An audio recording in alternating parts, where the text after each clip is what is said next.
पिताजी, पिताजी। मैगशेन ने एक कर्कश और बचकानी आवाज सुनी जो उसे बुला रही थी। उसने अपनी उंगलियां हिलाईं और अचानक एक बहुत ही कोमल चीज पकड़ ली। जीवित रहने की उसकी इच्छा अचानक फूट पड़ी और वह तुरंत उठ बैठा और अपनी आंखें खोली, लेकिन वहीं पर धराशायी हो गया। इस जगह क्या है? वह सोचने लगा, क्या मैं बच गया हूँ या मैं दूसरी दुनिया में चला गया हूँ? मैगशेन को अभी भी याद है कि वह कुछ देर पहले ही अपनी नोक में किंग केकड़े को पकड़ रहा था, जिसके लिए वह इंपीरियल रेस्तरां के शेफ को अपने साथ खींचने की मुसीबत में पड़ गया था। किसने सोचा होगा कि किनारे पर बैठकर वह किसी केकड़े को पकड़ने के बजाय एक विशाल लहर से सीधे समुद्र में फेंक दिया जाएगा। अपने भ्रम में उसने महिलाओं के रोने और पानी के छींटों की आवाज सुनी और फिर सब कुछ शांत हो गया। जब वह वहां पहुंचा तो उसने खुद को एक ऐसे कमरे में पाया जो यूरोपीय शैली का था और वह लगभग 4 या 5 साल की चांदी के बालों वाली एक छोटी लड़की का हाथ पकड़े हुए था। इससे पहले कि उसे बोलने का मौका मिलता, उसके दिमाग में कई संदेश आने लगे, जिससे बाहरी दुनिया की उसकी सारी अनुभूति अवरुद्ध हो गई। ये बिल्कुल उस क्षण के समान था जब वह डूब गया था। अपने पिछले जीवन में मैगशेन कुछ हद तक प्रसिद्ध अमीर दूसरी पीढ़ी के थे, लेकिन वह खुद को पेटू कहलाना पसंद करते थे और उन्हें पारिवारिक व्यवसाय विरासत में लेने में कोई दिलचस्पी नहीं थी। इसके बजाय उन्हें दुनिया भर के सभी प्रसिद्ध भोजन का स्वाद चखने और अपने द्वारा आजमाए गए प्रत्येक स्वादिष्ट रेस्तरां पर अपने माइक्रोब्लॉग में टिप्पणियां लिखने में अधिक रुचि थी।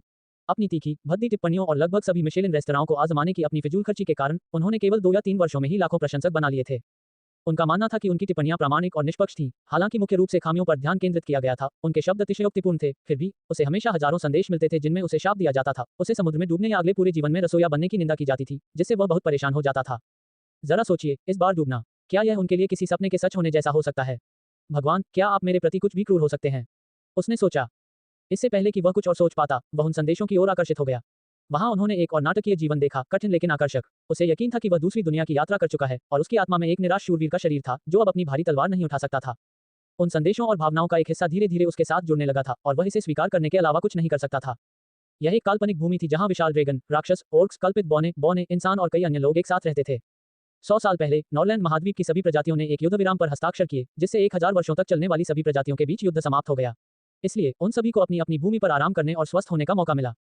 हालांकि हजारों साल लंबे संघर्ष को सिर्फ कागज के एक टुकड़े से हमेशा के लिए नहीं सुलझाया जा सकता था। क्षेत्रीय संघर्ष जारी रहे, लेकिन आमतौर पर उन्हें सीमावर्ती क्षेत्रों तक ही सीमित रखा गया, जैसे कि गुप्त रूप से सहमति व्यक्त की गई हो।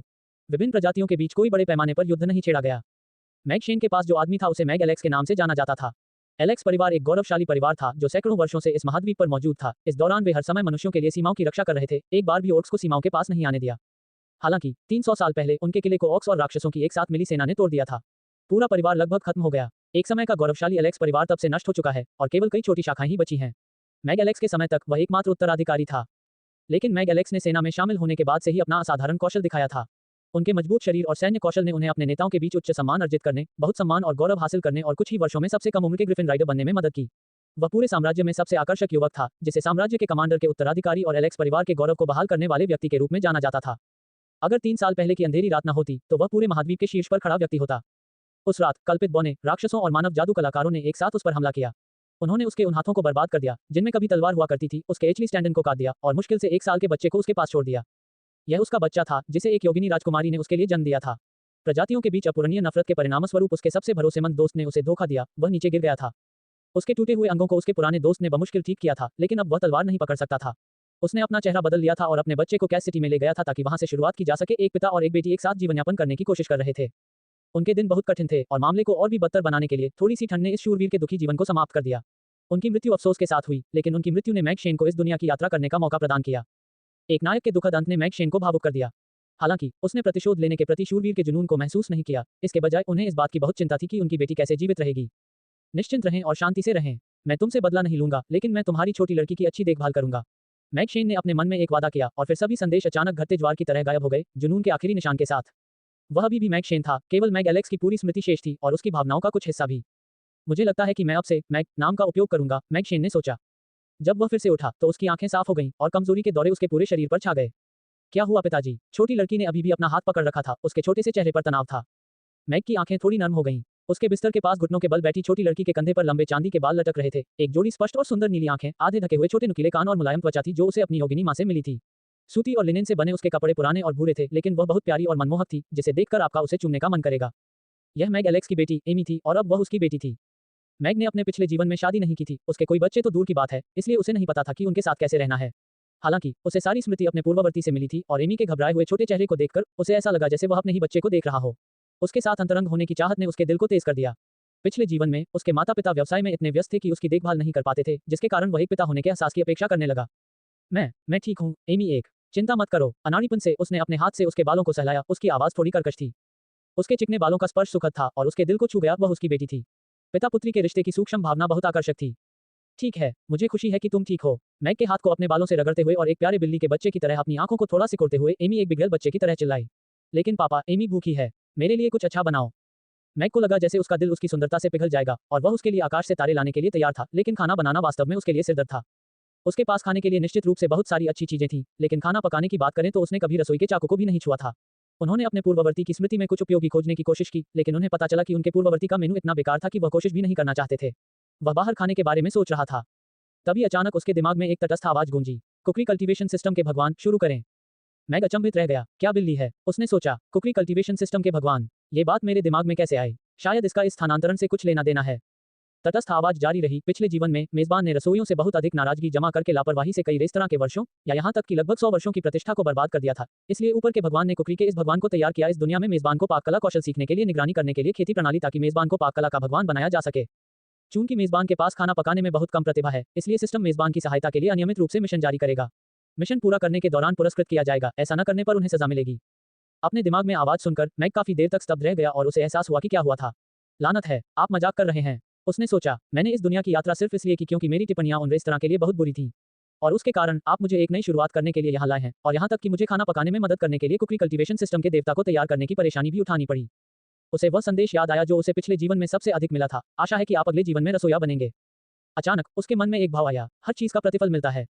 एमसी कभी कभी अपनी बेटी के लिए एक पालतू नाम का उपयोग कर रहा है, लेकिन इसका अनुवाद करना बहुत कठिन है क्योंकि यह सामान्य अंग्रेजी पालतू नामों से पूरी तरह से अलग है और यह अक्सर दिखाई नहीं देता है, इसलिए हमने इसके बिना काम करने का फैसला किया है। ये कुछ हद तक जापानी प्रत्यय चान के समान है यदि इससे आपको इसके बारे में कुछ अंदाजा लगाने में मदद मिलती है। अनुवादक हेनी ट्रांसलेशन, संपादक हेनी ट्रांसलेशन। चलो भी, मैग ने सोचा, मैंने बस यूं ही कुछ लिख दिया। हो सकता है कि शब्द मतलबी और दुष्ट हों और दर्जनों रेस्तरां बंद हो गए हों, लेकिन क्या आपको मुझे रसोइया बनाने के लिए वास्तव में अपने रास्ते से हटना होगा? खाना बनाना सीखने के लिए एक प्रणाली द्वारा निगरानी किए जाने के विचार ने मैग को काफी उदास कर दिया। नियमित रूप से कुछ पकाने में सक्षम होना एक बात है, लेकिन पाक कला का भगवान बनना बिल्कुल अलग बात है।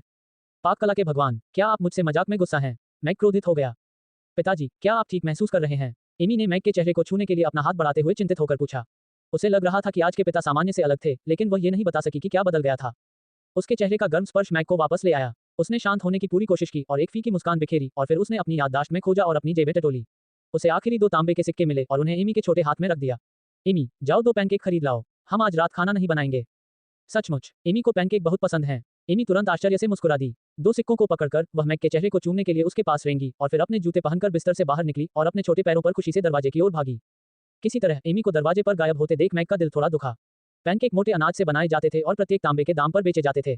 पिछले कुछ वर्षों में उनके पास गिल्ड में मैग एलेक्स के विविध काम से मुश्किल से ही गुजारा हो पाता था, इसलिए पैनकेक्स इतनी विलासिता थी कि मैग ने केवल त्योहारों के दौरान एमी के लिए एक खरीदा।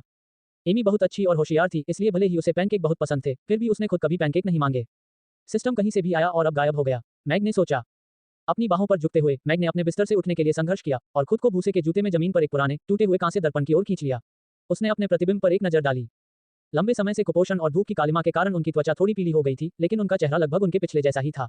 केवल उसके सिर के पीछे घुंघराले लंबे भूरे बाल और पूरे चेहरे पर मूंछें उसे थोड़ा अस्त व्यस्त दिखाती थीं।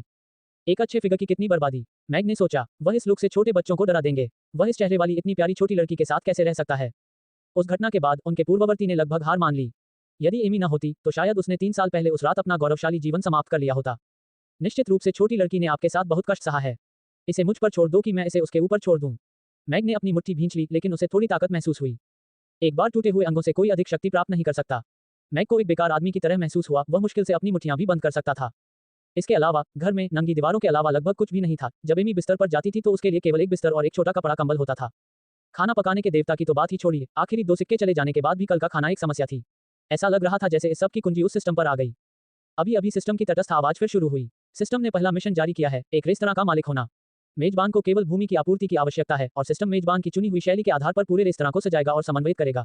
समय सीमा 3 दिन है। सफलता को पुरस्कृत किया जाएगा और असफल होने पर पुरस्कृत किया जाएगा, मिशन को दंडित किया जाएगा। क्या आपके पास एक रेस्तरां है? मैग एक पल के लिए स्तब्ध रह गया, लेकिन जब उसने उसके बाद के शब्द सुने तो वह खुशी से मुस्कुराया। अचानक उसने सोचा कि यह प्रणाली इतनी भी बुरी नहीं थी। हो सकता है कि उनके पूर्ववर्ती का जीवन खराब रहा हो, लेकिन अच्छी बात यह रही होगी कि जब वह कैस सिटी पहुंचे तो उन्होंने सबसे पहले ये 2 मंजिला घर खरीदा। निश्चित रूप से घर बहुत पुराना था और अदन स्क्वायर के दूर कोने पर स्थित था, लेकिन ये सब उसका था। इसके अलावा हालांकि यह अलग थलग था, पहली मंजिल एक स्टोर खोलने के लिए एक अच्छी जगह थी और ऐसे लोग थे जो इसे किराए पर लेना चाहते थे, लेकिन उस जिद्दी शूरवीर ने इसे किराए पर लेने से इनकार कर दिया। अन्यथा जिस पैनकेक की कीमत 1 तांबे की होती है, वह उनके लिए विलासिता कैसे बन सकता है? मैक दीवार पर हाथ टिकाकर धीरे धीरे नीचे चला गया। लकड़ी का फर्श पुराना होने के कारण चरमरा रहा था और कुछ सीढ़ियां पहले से ही टूटी हुई थी। ये पूरी तरह से एक जर्जर इमारत थी। आखिरकार मैक भारी हौंकते हुए नीचे पहुंचा। ये शरीर सचमुच बहुत कमजोर था। पुराने दिनों में वह अपने नंगे हाथों से ऑक्स को फाड़ सकता था, लेकिन अब उसे केवल कुछ कदम चलने के बाद आराम करना पड़ता था। अब मैक को कुछ हद तक समझ आया कि उसने हार क्यों मानी होगी। यदि यह वह होता तो शायद उसके पास भी आगे बढ़ने की ताकत नहीं होती। सिस्टम, मिशन पूरा करने के बाद क्या मेरे स्वास्थ्य को ठीक करने के लिए कोई इनाम है? मैक ने अवचेतन रूप से अपनी मुट्ठी भींचते हुए मन में पूछा। अभी नहीं, सिस्टम ने भावहीन होकर उत्तर दिया। अभी के लिए नहीं। क्या इसका मतलब यह है कि भविष्य में कोई हो सकता है? मैक की आंखें चमक उठीं। अगर उसे इसी तरह जीवित रहना था तो उसे यकीन नहीं था कि वह कितने समय तक जीवित रह पाएगा, लेकिन अगर वह किसी तरह ठीक हो सकता है। भले ही वह एक समय के दुर्जय प्रमुख शूरवीर जितना मजबूत नहीं था, फिर भी वह एक सामान्य व्यक्ति बनकर संतुष्ट था। पिछले जीवन में उसके पास पैसा, औरतें, ताकत, सब कुछ था। उनका जन्म एक ऐसी स्थिति में हुआ था जिस तक अन्य लोग अपने पूरे जीवन में नहीं पहुंच सकते थे। इसलिए 30 साल की उम्र के बाद लंबे समय तक उन्होंने जीवन के बारे में सोचा और जानना चाहा कि वास्तव में वह इसे क्या चाहते हैं, लेकिन उन्हें यह नहीं मिला। उस समय खाने और रेस्तरां पर टिप्पणी करना उनका पसंदीदा काम था। वह थोड़ा नकचढ़ा था और बुरी आलोचना का आदी था, लेकिन ये सिर्फ शब्दों की जीत थी, क्योंकि बाद में जब उसने उन टिप्पणियों को देखा तो उसे खालीपन महसूस हुआ। अब सब कुछ अलग था। उसे एक प्यारी बेटी मिली और वह सबसे नीचे रहता था। चाहे वह उनके ठीक होने के लिए हो या अपनी बेटी को बेहतर जीवन देने के लिए, उन्हें खाना बनाना सीखने और एक रेस्तरां खोलने के लिए अपना सर्वश्रेष्ठ प्रयास करना पड़ा और लंबे समय तक कड़ी मेहनत करनी पड़ी। अपने सपने और उद्देश्य को अचानक साफ करने के बाद मैक को अचानक फिर से जीवित महसूस हुआ। महान स्वामी लंबी कतार में प्रतीक्षा करते हुए अपने पैर पटक रहे हैं, कल्पित बौने कबाब भर रहे हैं, अपने शिष्टाचार पर कोई ध्यान नहीं दे रहे हैं। विशाल ड्रैगन एक गर्म बर्तन के चारों ओर बैठे हैं, उनके हाथों में छलनी है। राक्षस अच्छे दिखने वाले डैंगो को खा रहे हैं। मैग ने इस दृश्य को अपने दिमाग में चित्रित किया। उसे यह अचानक और अधिक दिलचस्प लगा। पहली मंजिल पर काफी जगह थी और बीच की आधी दीवार हटाकर 80 वर्ग मीटर से ज्यादा जगह खाली थी। फर्श पर कुछ बोर्ड और सामान थे। पीछे की ओर एक रसोई घर था, अंधेरा और सादा। वह इस जगह को किराए पर देने के बजाय इसे अप्रयुक्त छोड़ देना पसंद करेगा। इसमें कोई आश्चर्य नहीं कि उसके पास पैसे नहीं थे। मैग ने उसे न समझकर अपना सिर हिला दिया। एक ने बोया और दूसरे ने काटा। कम से कम उनके पहले मिशन की आवश्यकता तो पूरी हो गई, इसलिए उन्होंने तुरंत मन में कहा, मैं ये जमीन रेस्तरां के लिए उपलब्ध कराता हूँ। सिस्टम ने पुष्टि की है कि यह घर मेजबान का है और यह स्थिति एक रेस्तरां बनने के लिए उपयुक्त है। मिशन पूरा हो गया है। कृपया सजावट शैली चुनें। जैसे ही सिस्टम ने उत्तर दिया, मैग के दिमाग में अचानक 3D चित्रों की एक पंक्ति उभर आई। क्लासिक चीनी शैली, ग्रामीण शैली, पश्चिमी शैली। जब तक ये वास्तविक जीवन में अस्तित्व में थी, वह इसे वहां पा सकता था। मैग इतनी सारी तस्वीरें देखकर अभिभूत हो गया। चूंकि उन रसोइयों की नाराजगी के कारण ही मैं यहाँ आया हूँ, इसलिए मुझे जो व्यंजन बनाना सीखना है वह उन्हीं से सीखना होगा। मैं मुख्य रूप से चीनी रेस्तरां में गया, लेकिन बहुत सारे पश्चिमी रेस्तरां और वेब पर विभिन्न प्रसिद्ध रेस्तरां में भी गया, लेकिन मुझे यकीन नहीं है कि कितने और दिखाई देंगे। मैग ने निर्णय लेने में जल्दबाजी नहीं की।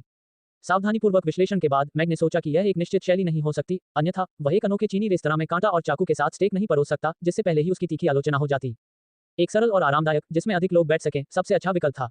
वह पहले से ही ग्राहकों से भरे रेस्तरां का नजारा देखने के लिए उत्सुक था। ये बात है, एक रेस्तरां जिसमें कुछ क्लासिक यूरोपीय शैली थी, ने मैग का ध्यान आकर्षित किया। इसका कुल रंग लगभग भूरा था, हर जगह सुंदर चित्र थे और बीच में एक भव्य यूरोपीय झूमर लटका हुआ था। मेज 4 लोगों के लिए सबसे सरल भूरे रंग के लॉग वाले थे, आकार में आयताकार। मेजों के पास बिना किसी आर्मरेस्ट वाली लकड़ी की कुर्सियां थीं। काउंटर के सामने एक लंबी सटी हुई मेज थी, जिस पर 16 कुर्सियां आसानी से आ सकती थीं। इसमें कोई शक नहीं कि इसमें कई लोग आराम से रह सकते हैं। अंदर काउंटर के पीछे एक अर्ध खुली रसोई थी। रसोई के कांच के माध्यम से कोई भी अंदर से सब कुछ देख सकता था, लेकिन कांच इतना ऊंचा था कि ग्राहक खाना पकाने वाली बेंच पर नहीं देख सकते थे। इसका समग्र डिजाइन विचित्र और भव्य था, जो किसी भी खाना पकाने की शैली को समायोजित करने में सक्षम था। यहाँ तक कि यहाँ कबाब भरना और डींगे हाँकना भी चरित्र से बाहर नहीं था। उत्तम। मैग ने संतुष्टि में सिर हिलाया और निर्णय लेने के लिए तैयार था, लेकिन फिर उसने एक समस्या के बारे में सोचा। सिस्टम, क्या पुनर्निर्माण में दूसरी मंजिल भी शामिल है? अनुवादक, हेनी ट्रांसलेशन। संपादक, हेनी ट्रांसलेशन। सिस्टम ने उत्तर दिया, सिस्टम केवल रेस्तरां को सजाएगा और अन्य हिस्सों को शामिल नहीं किया जाएगा। मैग ने पहले की तरह अपने दाहिने हाथ से अपनी ठुड्डी को सहलाया, जीर्ण शीर्ण सीढ़ियों और अंधेरी दूसरी मंजिल पर नजर डाली और भूसे से ढके बिस्तर को याद किया जिसे उसने अभी छोड़ा था। यह मेरी बच्ची के सोने की जगह नहीं है, उसने सोचा। मैं इसे आज रात तक बदल दूंगा। इसके अलावा मुझे सिस्टम से बहुत अधिक द्वेष महसूस नहीं हुआ। उक्त सजा मुझे कड़ी मेहनत से अध्ययन करने और जल्द ही पाककला का भगवान बनने के लिए प्रेरित करने वाली होनी चाहिए। अगर ऐसा मामला है, मैग के मन में एक विचार आया और उसने लापरवाही से अपने मन में कहा, सिस्टम, मुझे लगता है कि आपने इसे गलत समझा है। मैंने ये पूरी इमारत रेस्तरां के लिए प्रदान की है, इसलिए आपको पूरी चीज को सजाना होगा। मैं ऐसे जर्जर घर के नीचे रेस्तरां स्वीकार नहीं करूंगा। इसके अलावा अगर दूसरी मंजिल की मरम्मत नहीं की गई तो किसी दिन एक ईंट नीचे गिर सकती है और ग्राहक की मौत हो सकती है, जो बहुत बुरा होगा। और अगर वह इससे नहीं मारा जाता तो क्या होता? और भी बुरा हो सकता है, मैं उस आदमी द्वारा मारा जा सकता हूं जिसे ईंट से नहीं मारा जा सकता। अगर ऐसा हुआ तो मैं खाना बनाना कैसे सीखूंगा और पाककला का भगवान कैसे बनूंगा? यह आपकी पसंद है। सिस्टम खामोश हो गया, मानो किसी सोच में खो गया हो। थोड़ी देर बाद फिर बोला, क्योंकि घर बहुत खतरनाक है। विश्लेषण करने के बाद सिस्टम ने पूरी इमारत का पुनर्निर्माण करने और फिर इसे सजाने का फैसला किया है। कृपया सजावट शैली चुनें। मैग चुपचाप मुस्कुराया। जैसा कि मैंने अपेक्षा की थी, इन बातों पर तर्क किया जा सकता है। नाक के बल पर घूमना इतना मजेदार नहीं होगा। फिर भी वह बाहर से काफी शांत लग रहा था। रेस्तरां की शैली तय कर ली गई थी और उसने दूसरी मंजिल के लिए अपने पिछले घर की तरह ही एक शैली चुनी, अस्पष्ट फिर भी भव्य और आरामदायक। दूसरी मंजिल पर 3 कमरे, एक शौचालय और एक बाथरूम थे।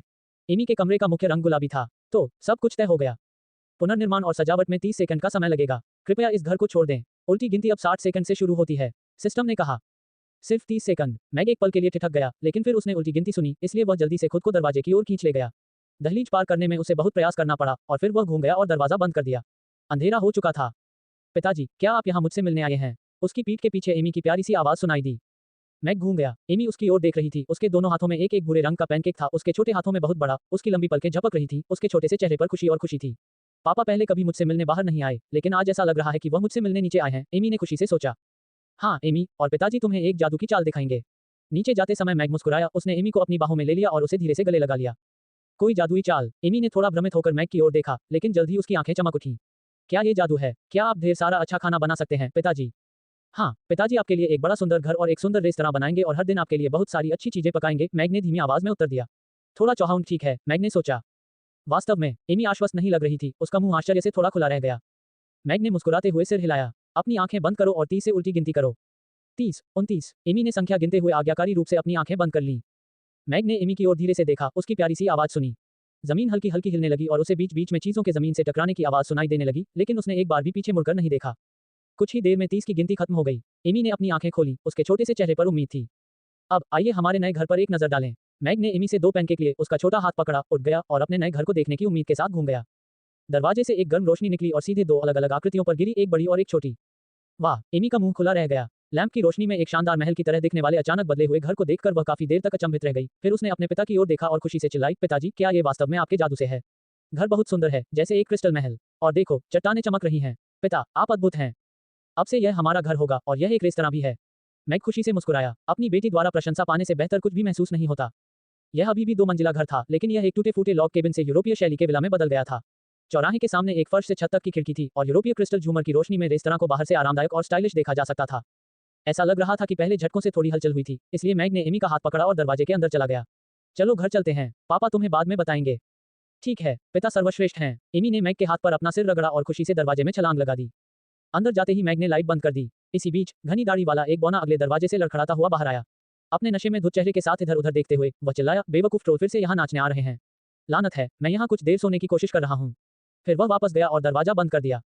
पिताजी, क्या ये सचमुच हमारा घर है? एमी दरवाजे पर रुकी, भव्य रेस्तरां की ओर देखा और फिर मैग की ओर देखने के लिए अपना सिर उठाया। फिर भी उसे अपनी आंखों पर विश्वास नहीं हो रहा था।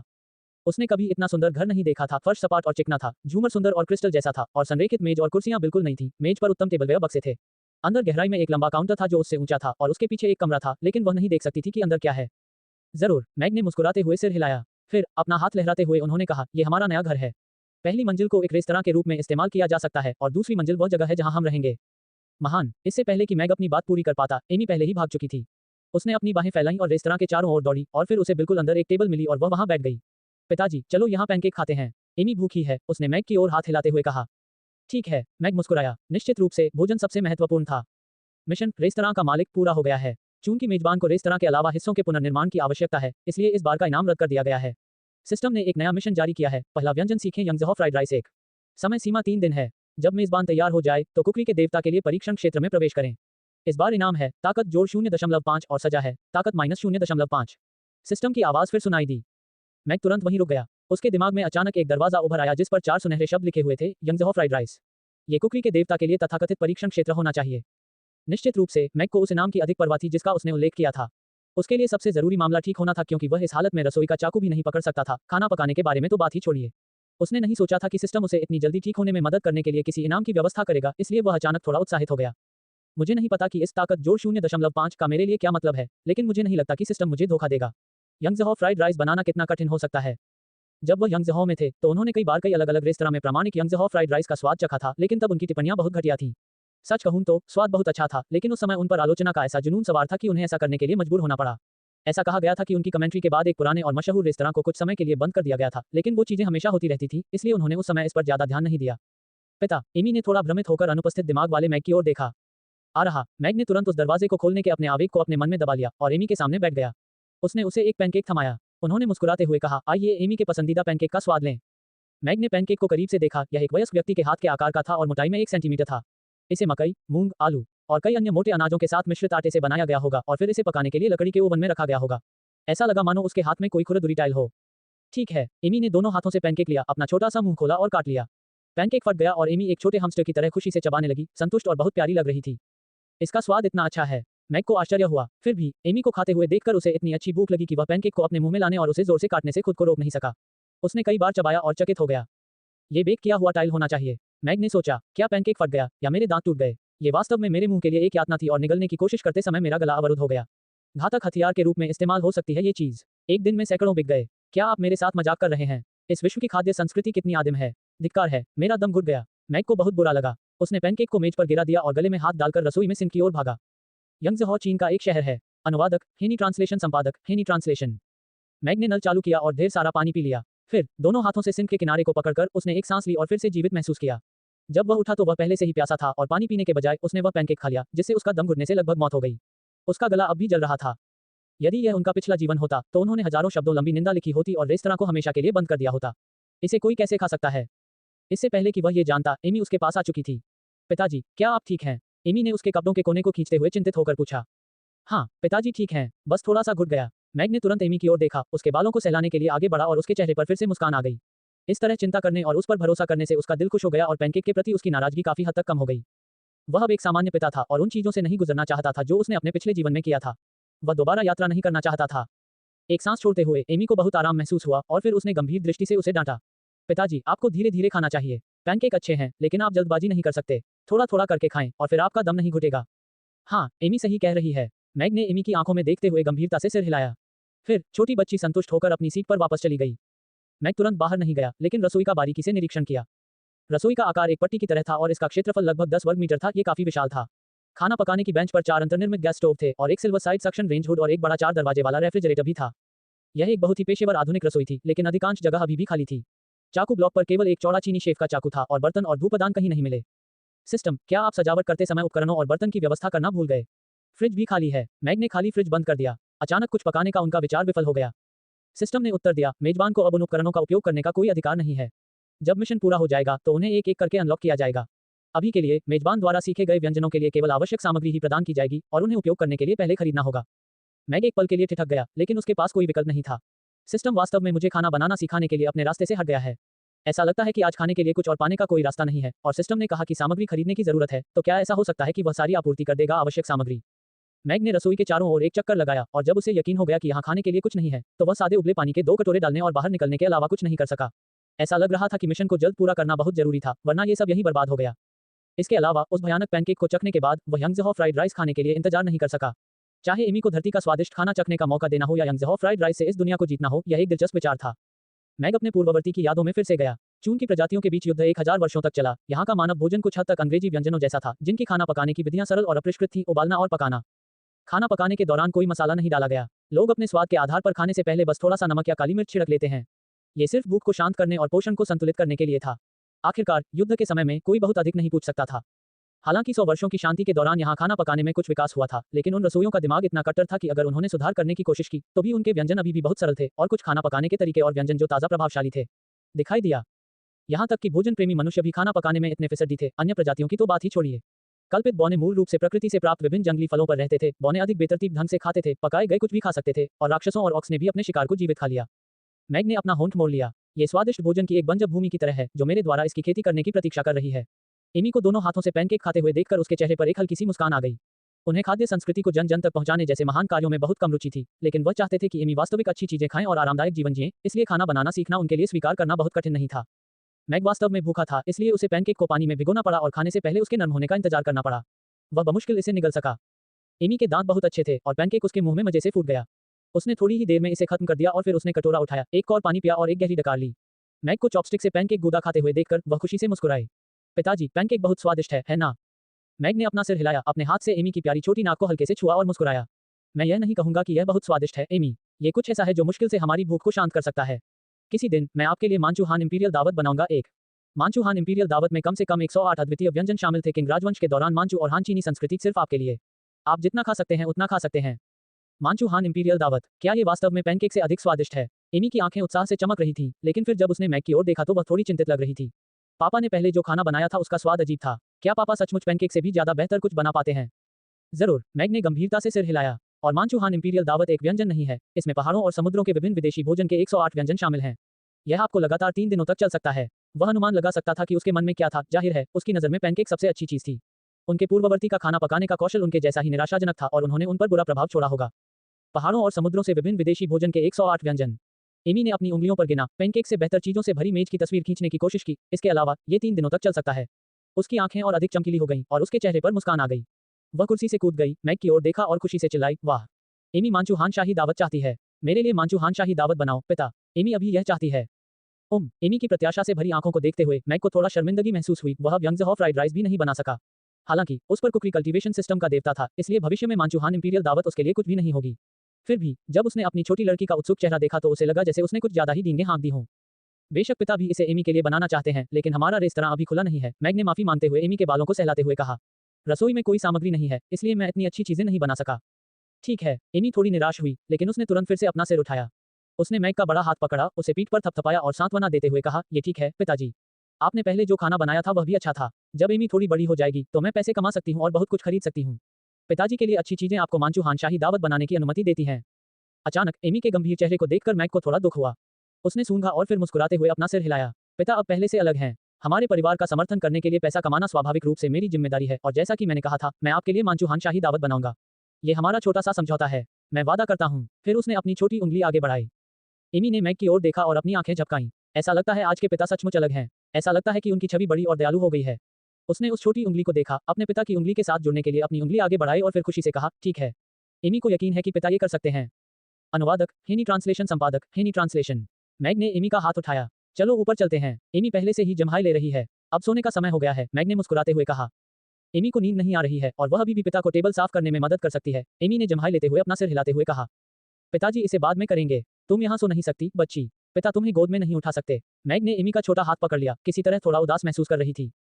वह बहुत प्यारी छोटी लड़की थी, लेकिन वह उसे राजकुमारी की तरह गले भी नहीं लगा सका, उठाना तो दूर की बात है। नहीं, मुझे जल्द से जल्द ठीक होना होगा, मैग ने खुद से कहा। सीढ़ियां रसोई के दूसरी तरफ थीं। काउंटर के पीछे एक दरवाजा था। रेस्तरां को लिविंग एरिया से अलग करना मैग के लिए बिल्कुल उपयुक्त है। जब वह बेहोश था तो छोटा बच्चा उसकी जांच के लिए किसी की तलाश में इधर-उधर भाग रहा था। अब उसने अपना खाना खत्म कर लिया था और भले ही उसने कहा कि उसे नींद नहीं आ रही है, सीढ़ियां चढ़ते समय उसने लगभग अपनी आंखें बंद कर लीं। मैग उसे मुख्य शयन कक्ष में ले गया। बड़े बिस्तर के बगल में रेलिंग वाला एक गुलाबी पालना था और उस पर सब कुछ था, एक छोटा सा सहारा, एक छोटा तकिया और उस पर चढ़ने के लिए एक छोटी सी सीढ़ी भी थी। खूबसूरत कमरा और छोटा बिस्तर देखकर एमी की आंखों में थोड़ी चमक आ गई, लेकिन उसे बहुत नींद आ रही थी। अपने जूते उतारकर वह अपने छोटे से बिस्तर पर चढ़ गई और अपना सिर गर्म और आरामदायक तकिए पर रख दिया और फिर मैग की उंगली को कसकर पकड़ते हुए खुशी से कहा, पिताजी बहुत अद्भुत हैं। बिस्तर बहुत नर्म और आरामदायक है, एमी यह बहुत पसंद है। और मांचूहान इंपीरियल दावत भी अच्छी होनी चाहिए। ठीक है, कल सुबह जब तुम उठोगे तो तुम पिता के प्यार भरे नाश्ते का स्वाद चख पाओगे। अब अपनी आंखें बंद करो और सो जाओ, मैग ने मुस्कुराते हुए कहा। प्यारा नाश्ता, ये बहुत अच्छा होगा, एमी बुदबुदाया और फिर उसने अपनी आंखें बंद कर लीं और जल्दी से सो गई। अपने बिस्तर के पास खड़े होकर मैग ने एमी को उसकी गहरी नींद में देखा और धीरे से उसके चेहरे के बालों को सहलाया और फिर उसने अपना हाथ पीछे खींच लिया और उसे ऊपर उठा लिया।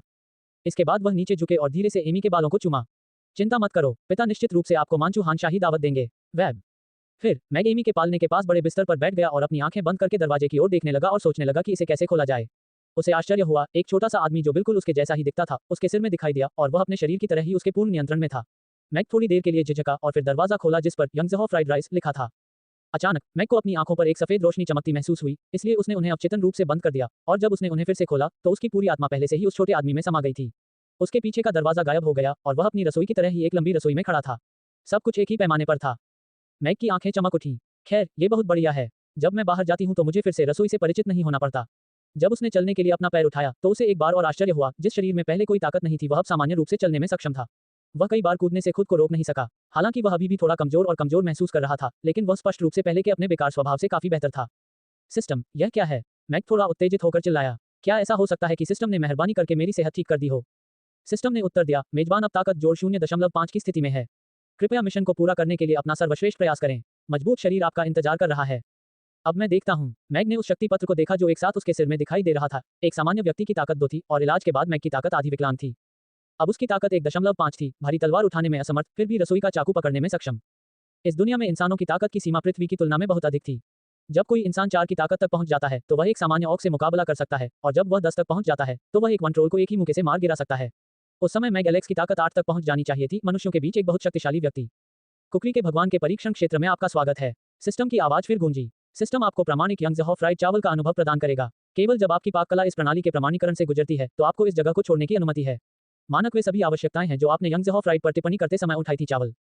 सिस्टम, मुझे लगता है कि मैंने कुछ गलत सुना है। आपने फिर क्या कहा कि मानक क्या था? मैग ने अस्थायी रूप से पूछा। सिस्टम ने बिना किसी भावना के उत्तर दिया। जब आपने यंगज़हॉ फ्राइड राइस पर टिप्पणी की थी तो आपने सभी आवश्यकताओं को सामने रखा था। मुझे लगता है कि जो आधिकारिक मानक पहले घोषित किया गया है वह काफी अच्छा है। शायद हम उसका अनुसरण कर सकते हैं। मैग ने बातचीत करने की कोशिश करते हुए कहा। मानक को बदला नहीं जा सकता। कृपया मिशन को जल्द से जल्द पूरा करें। सिस्टम ने इनकार कर दिया। तो फिर अन्य व्यंजनों का क्या? मैग थोड़ा चिंतित था। वे सभी आपकी पिछली टिप्पणियों के मानक का पालन करेंगे। फक, मैग लगभग टूट गया। उसने सोचा था कि सिस्टम में कोई दुर्भावना नहीं है और इसे सहायक के रूप में इस्तेमाल किया जा सकता है, लेकिन अब उसे पता था कि वह पूरी तरह से गलत था। उनके द्वारा लाई गई आवश्यकताओं को मानक के रूप में उपयोग करना निश्चित रूप से द्वेष से भरा था। ये सोचते हुए कि उसकी दुष्टतापूर्ण नकचड़ी आवश्यकताओं का उपयोग स्वयं पर किया जाएगा, एक फक यू उसकी भावनाओं को व्यक्त करने के लिए पर्याप्त नहीं था। मैंने निश्चित रूप से वही काटा है जो मैंने बोया है। मैग ने सोचा, शायद कुछ ही लोग उस मानक को पूरा कर सकते हैं, भले ही वे यंगज़हॉ फ्राइड राइस के विशेषज्ञ हों। निश्चित रूप से मैं बहुत अधिक आशावादी नहीं हो सकता। यह एक प्रणाली है जिसे भगवान ने उन रसोइयों के लिए विशेष रूप से मेरे साथ गड़बड़ करने के लिए बनाया है, लेकिन अब जब मैं पहले से ही यहाँ हूँ तो मैं तब तक बाहर नहीं निकल सकता जब तक कि मिशन समाप्त न हो जाए। मैग ने चमकदार अनुभव बैग को देखा जो उसके सिर में दिखाई दिया था और खुद को शांत करने के लिए एक गहरी सांस ली। चूंकि इसके बारे में कोई दो रास्ते नहीं थे, इसलिए उन्होंने इसका सामना करना चुना। इसके अलावा उसने पहले ही एमी से उसके लिए प्यार भरा नाश्ता बनाने का वादा किया था। तले हुए चावल खाते समय एमी के प्रसन्न चेहरे के बारे में सोचते हुए मैग प्रत्याशा से भर गया और उसका चेहरा दृढ़ हो गया था। मैग ने चमकदार अनुभव बैग को छूने के लिए अपने दिमाग का उपयोग करने की कोशिश की और फिर यंगज़हॉ फ्राइड राइस का अनुभव उसके सिर में समा गया। सामग्री का चयन और प्रसंस्करण और खाना पकाने की प्रक्रिया आदि सब कुछ उसके दिमाग में इस तरह घुल मिल गया था मानो वह शुरू से ही जानता हो कि यह कैसे करना है। ये सरल। मैग पूरी तरह से अचंभित रह गया। उसने सोचा था कि सिस्टम उसके लिए चीजें मुश्किल कर देगा, लेकिन ऐसा करने के बजाय उसने सीधे उसे इतना बड़ा आश्चर्य दे दिया। यह ऐसा था जैसे उसे यंगज़हॉ फ्राइड राइस मास्टर का कौशल विरासत में मिला हो, इसलिए उसने सोचा कि वह तुरंत अच्छे स्वाद, रंग और सुगंध के साथ प्रथम श्रेणी के यंगज़हॉ फ्राइड राइस का एक कटोरा बनाने में सक्षम था। वह खाना पकाने में एक नए व्यक्ति से सीधे एक बूढ़े व्यक्ति बन गया था। ये केवल धोखा था। मैग ने आत्मविश्वास से फ्रिज की ओर जाने से पहले अपने दिमाग में चल रही चीजों को सुलझाया। उसने इसे खोला और हर सामग्री को क्रम में पाया। चावल, पेड़ के मशरूम, हैम, शीतकालीन बांस के अंकुर, झींगा, हरी मटर, अंडे और हरी प्याज। इसमें वह सब कुछ था जो उसे यंगज़हॉ फ्राइड राइस बनाने के लिए चाहिए था। पहले चावल पकाएं और फिर सामग्री को संसाधित करें। आखिर में चावल भून लें। मैग के दिमाग में प्रक्रियाएं बहुत स्पष्ट थीं और फ्रिज में सामग्री देखकर उसकी आंखें चमक उठीं। उसने अपने हाथ से कुछ चावल उठाए। वे बहुत बढ़िया और चिकने थे। उसका रंग नीला सफेद था, मोटा था और लैंप की रोशनी में चमक रहा था और पारभासी था। उसके पास आमतौर पर होने वाले थाई सुगंधित चावल की तुलना में बहुत बेहतर था। एक मीठी खुशबू उसकी नाक में गुदगुदी कर रही थी। फिर उसकी नजर पानी में झींगा पर पड़ी। उनके पारभासी शरीर पर बकाइन रंग की असामान्य धारियां भी थीं। वे जोश और जंगलीपन से भरे हुए मजे से तैर रहे थे। शीतकालीन बांस के अंकुरों पर अभी भी थोड़ी काली मिट्टी थी। हैम पर नमक की परत अभी तक नहीं हटाई गई थी। ग्रे मशरूम किसी प्रकार का पेड़ मशरूम होना चाहिए। अंडे सामान्य से बहुत बड़े थे। थोड़ा मिट्टी का रंग पीला था और हरे प्याज पर अभी भी कुछ ओस थी। लगभग सभी मिशेलिन तारांकित रेस्तरां को आजमाने वाले एक चौहान के रूप में वह सबसे कम निर्णय ले सकता था। ये सामग्रियां निश्चित रूप से उच्च श्रेणी की थी, लेकिन कितनी उच्च श्रेणी की वह ठीक ठीक तो नहीं बता सका, लेकिन इसकी परवाह किए बिना ये चीजें उसे प्रशिक्षित करने के लिए थी, इसलिए उसने संकोच नहीं किया और चावल धोना शुरू कर दिया। मैग ने सोचा था कि इस आश्चर्यजनक रूप से अच्छे और विस्तार उन्मुख अनुभव के साथ उस यंगज़हॉ तले हुए चावल को संभालना बहुत कठिन नहीं होना चाहिए, लेकिन जब उसने सामग्री का प्रसंस्करण शुरू किया तो उसने पाया कि यह उतना आसान नहीं था जितना उसने उम्मीद की थी। हालांकि वह चाकू चलाने के बारे में बिल्कुल स्पष्ट था, लेकिन जब उसने काटना शुरू किया तो उसने पाया कि उसके हाथों की हरकतें उसके दिमाग की आवश्यकताओं और मानकों को पूरा करने में कहीं भी नहीं थी। तले हुए चावल की बनावट को चिकना बनाने के लिए प्रत्येक सामग्री को चावल के दाने के समान आकार में काटना पड़ता था, इसलिए उच्च काटने के कौशल की आवश्यकता थी, जो मैग के सामने एक बहुत कठिन चुनौती थी। वह उन्हें समान रूप से टुकड़ों में भी नहीं काट सका और उसे बार बार दोहराना पड़ा। मैग ने बांस की टहनी के टुकड़ों को देखा जो एक तरफ पतले और दूसरी तरफ मोटे थे। एक आह भरी और दूसरे टुकड़े पर काम करना जारी रखा। बांस की 20वीं शाखा को काटने का काम पूरा करने के बाद मैग ने 2 टुकड़े उठाए, उनकी आंखों के सामने ध्यान से उनकी तुलना की और फिर संतुष्ट होकर सिर हिलाया। अब बेहतर लग रहा है। जब उसने अपना सिर नीचे किया और अपने द्वारा बनाए गए बांस के तने के टुकड़ों पर नजर डाली, जिससे एक बेसिन भर गया था, तो वह भावुक हुए बिना नहीं रह सका। रसोईया बनना इतना कठिन हो जाता है। मेरे दिमाग में पहले से ही मानक काटने का कौशल है, लेकिन सभी अभ्यासों के बाद यह उतना ही अच्छा है जितना मैं कर सकता हूँ। जो लोग शून्य से शुरुआत करते हैं उन्हें निश्चित रूप से कई वर्षों तक कटिंग सीखनी पड़ती है। उन रसोइयों की आलोचना करने के लिए लिखी गई टिप्पणियों के बारे में सोचकर उन्हें पहली बार शर्मिंदगी महसूस हुई। अब जबकि वे टिप्पणियां वह मानक बन गई थी जिन्हें मिशन को पूरा करने के लिए उसे पूरा करना चाहिए, ऐसा लग रहा था कि वह अपनी कीमत चुका रहा था। सिस्टम, इस गति से मुझे अकेले काटने के कौशल पर कई सप्ताह बिताने होंगे। मेरे लिए मिशन को 3 दिनों में पूरा करना असंभव है, नहीं? मैग ने अपने हाथ रोकते हुए मन में पूछा। परीक्षण क्षेत्र में समय 365:1 के पैमाने पर है, सिस्टम ने उत्तर दिया। यहाँ एक साल बाहरी दुनिया में सिर्फ 1 दिन के बराबर है। इसके अलावा आपको इस जगह पर नींद और आराम की जरूरत नहीं है और आप थकान महसूस नहीं करेंगे। सामग्री असीमित है। आशा है कि आप पाक कला के भगवान बनने के लिए दृढ़ हैं। मिशन पूरा करो और जल्द ही यहाँ से चले जाओ। क्या? मैग थोड़ा आश्चर्यचकित हुआ। यहाँ तक कि समय का पैमाना भी बदला जा सकता है। ये परीक्षण क्षेत्र वास्तव में कुछ है। हालांकि इस बंद रसोई में थकावट की भावना दूर होने के साथ अगर यहाँ केवल एक ही काम किया जा सकता है, वह है बार बार खाना पकाना, तो कमजोर इच्छाशक्ति वाले कुछ ही समय में पागल हो जाएंगे। वेब नहीं, मुझे एमी के सुबह उठने से पहले बाहर निकलना है और उसके लिए नाश्ते के लिए एकदम सही यंगज़हॉ फ्राइड राइस बनाना है। मैग ने तुरंत अपने मन की बेचैनी को दबा लिया। यह एमी के प्रति उनकी प्रतिबद्धता थी और इसे निभाना ही था। उसने कैलेंडर पर नजर डाली और बांस की टहनियों को काटने में वापस लग गया। अब उसके पास 4 महीने थे और उसे किसी नींद या आराम की जरूरत नहीं थी, इसलिए यदि इसे वास्तविक जीवन की तरह प्रतिदिन मानक 8 कार्य घंटों में बदल दिया जाता तो उसके पास पूरा 1 वर्ष होता, जो उसके लिए इस काम में महारत हासिल करने के लिए काफी था। यंग ज़हो तला हुआ चावल, विशेष रूप से उसके दिमाग में पहले से ही सही अनुभव के साथ। मैग समय के बारे में भूल गया था। बांस की टहनी उसके हाथ में मोटे टुकड़ों से पतले टुकड़ों में, फिर बारीक टुकड़ों में और अंत में चावल के दाने के आकार के छोटे टुकड़ों में बदल गई। वह हर मिनट बेहतर होता जा रहा था। मैग आसान से कठोर सामग्री की ओर चला गया, बांस की टहनियों से लेकर पेड़ के मशरूम तक और फिर हैम और झींगा तक। उसकी दक्षता में सुधार के साथ साथ उसकी काटने की कुशलता भी तेजी से आगे बढ़ रही थी और अपने दिमाग में अनुभव के साथ उनकी तुलना करके वह तेजी से प्रगति कर रहा था। यहाँ तक कि जीवित और लात मारने वाले झींगा को भी उसके हाथ में आसानी से छील दिया गया और फिर उन्हें चावल के दाने के आकार के छोटे क्यूब्स में काट दिया गया। 100वें दिन मैग कड़ाही में से तले हुए चावलों को कलछी से साफ सुथरे तरीके से चढ़ा रहा था। उसने आत्मविश्वास से मुस्कुराते हुए गैस बंद करते हुए कड़ाही नीचे रख दी। सिस्टम, मुझे लगता है कि इसे ऐसा करना चाहिए। यंग ज़हो तला हुआ चावल कड़ाही से ताज़ा चावल के दानों को स्पष्ट रूप से अलग किया गया था। प्रत्येक को सुनहरे अंडे की एक परत के साथ पूरी तरह से लेपित किया गया था।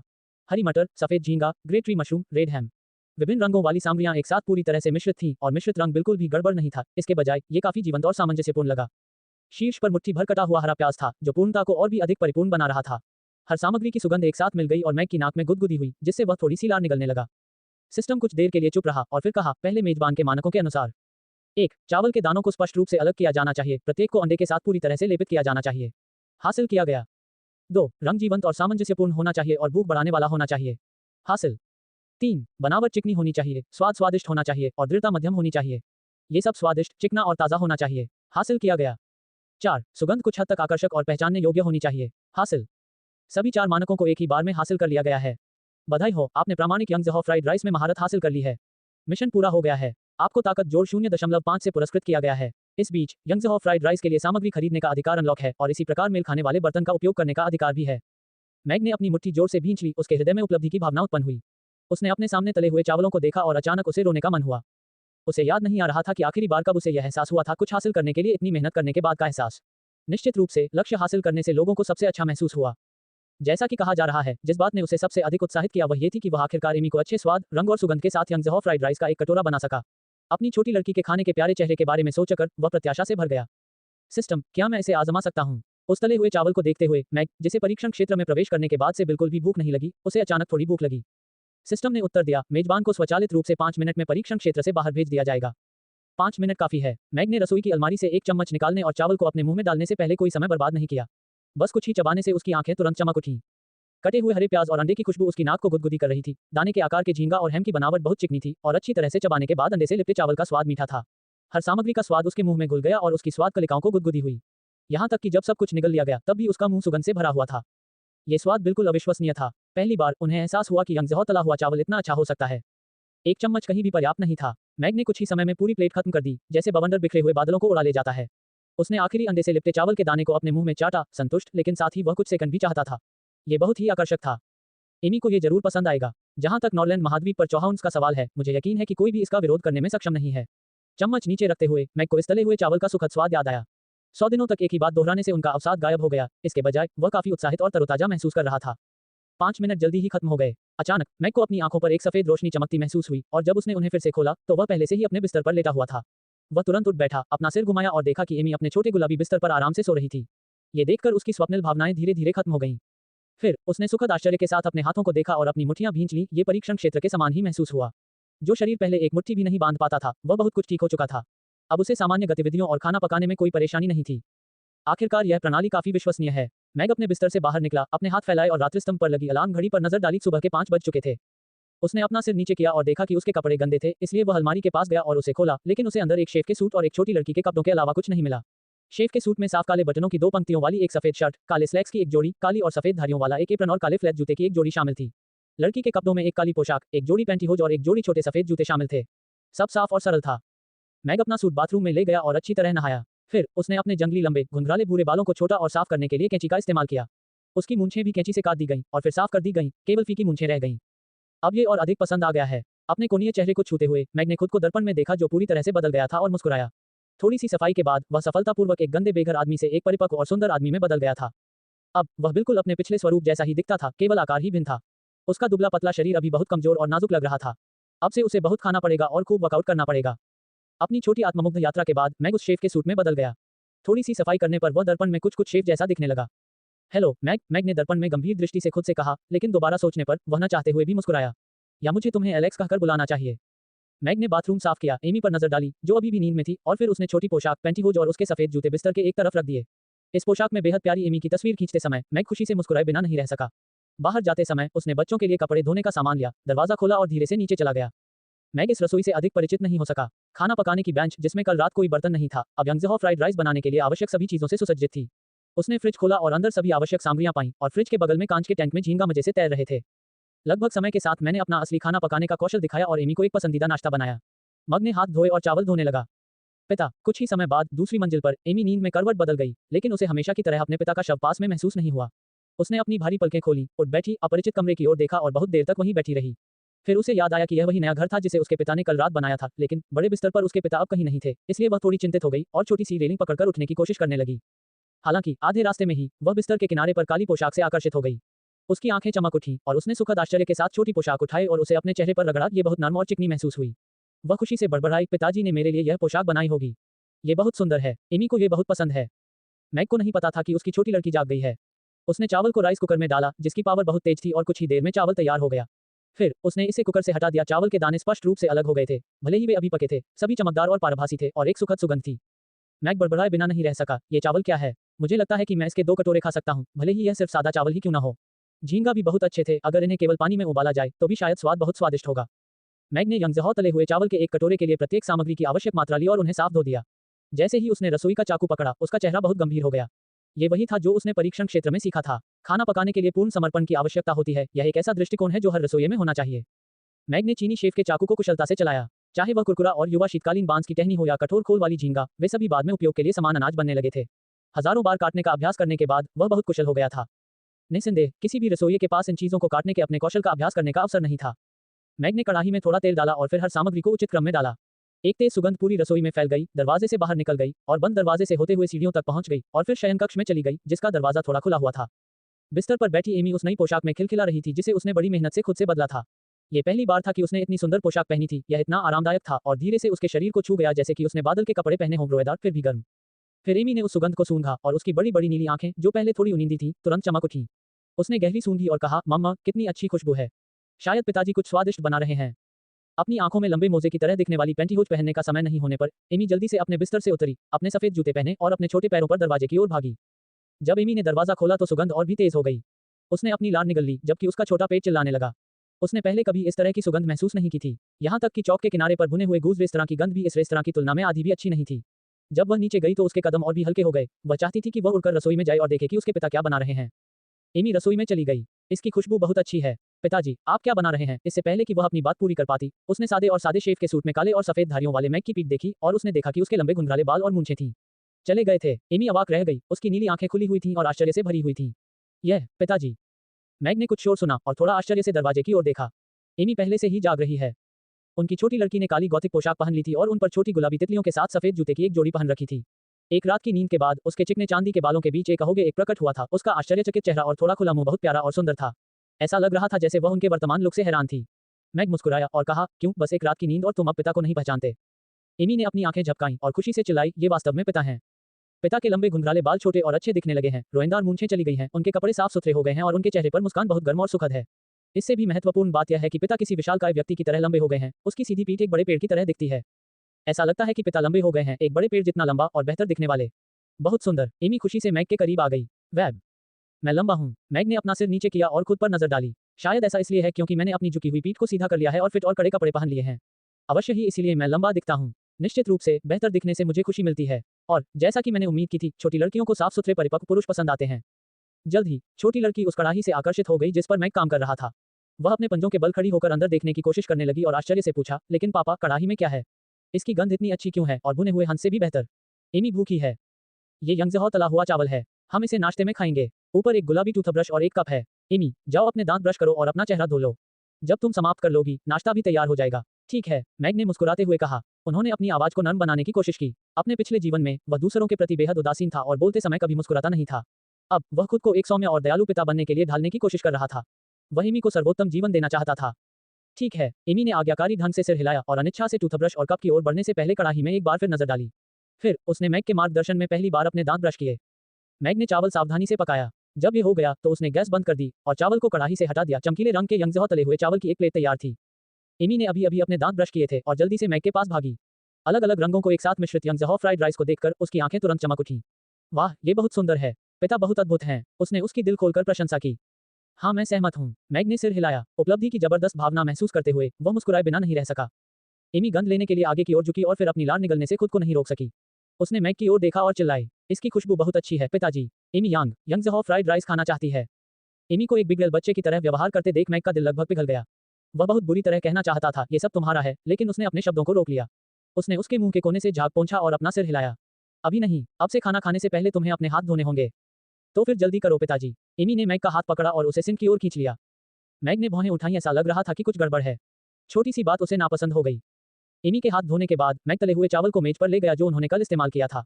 एमी पहले से ही अपनी सीट पर इंतजार कर रही थी। उसके हाथ में एक छोटा चम्मच था और जब से वह उस दरवाजे से बाहर निकला था उसकी आंखें उम्मीद से भरी हुई मैग के हाथ में तले हुए चावल की प्लेट को देख रही थी। मैग ने प्लेट नीचे रख दी और अपनी छोटी लड़की के सिर पर हाथ फेरते हुए मुस्कुराया। आगे बढ़ो और अभी खाओ। सिर के ऊपर से बालों का एक गुच्छा ऊपर की ओर चिपका हुआ है। तस्वीरें देखने के लिए गूगल पर खोजें। अनुवादक हेनी ट्रांसलेशन, संपादक हेनी ट्रांसलेशन। कड़ाही से बाहर ताजा तले हुए चावल अभी भी भाप बन रहे थे और अंडे और हरे प्याज की सुगंध एमी की नाक को गुदगुदी कर रही थी, इसलिए वह मदद नहीं कर सकी, लेकिन एक गहरी सूंघ ली और चमकती आंखों से उसके सामने तले हुए चावल को देखा। प्रत्येक चावल के दाने पर सुनहरे अंडे लगे हुए थे, मानो वे चमक रहे हों।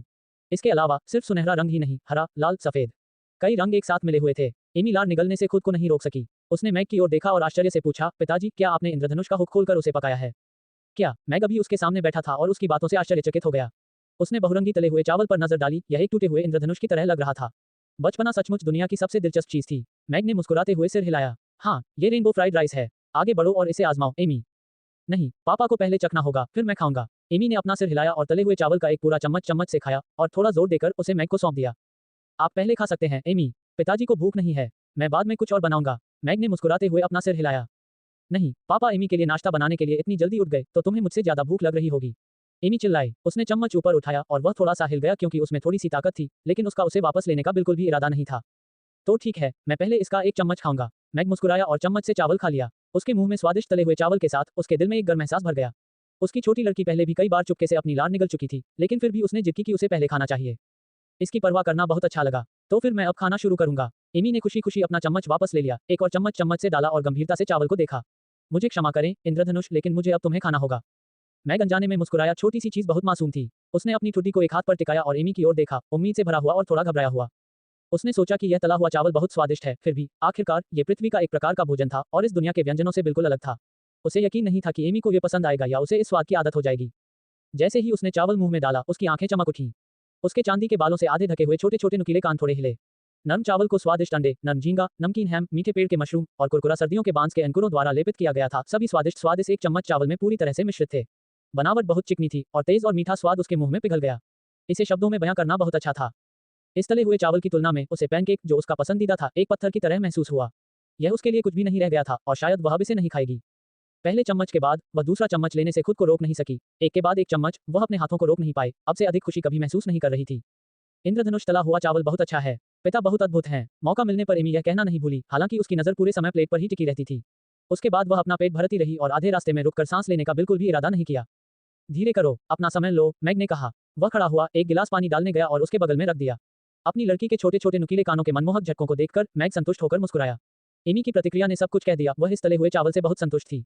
परीक्षण क्षेत्र में उसने जो नीरस और शुष्क बार बार अभ्यास किया था, उसका इस क्षण सर्वोत्तम संभव तरीके से फल मिला।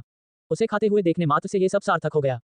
मैग ने खुद से कहा, मुझे लगता है कि मुझे जल्द ही खाना पकाने से प्यार हो जाएगा। छोटी सी चीज खाते हुए देखकर उसे उपलब्धि की प्रबल भावना महसूस हुई। वह इतने चाव से खा रही थी कि उसे थोड़ी भूख भी लगने लगी। जब उसने सब कुछ खा लिया तो एमी ने प्लेट को दोनों हाथों से पकड़ा और चाटा, यहाँ तक कि झींगा के मांस का आखिरी टुकड़ा भी नहीं बख्शा गया। उसने प्लेट नीचे रख दी और बहुत उम्मीद से बोली, मुझे कुछ सेकंड दीजिए पापा। एमी और अधिक रेनबो फ्राइड राइस खाना चाहती है। ये बहुत स्वादिष्ट है।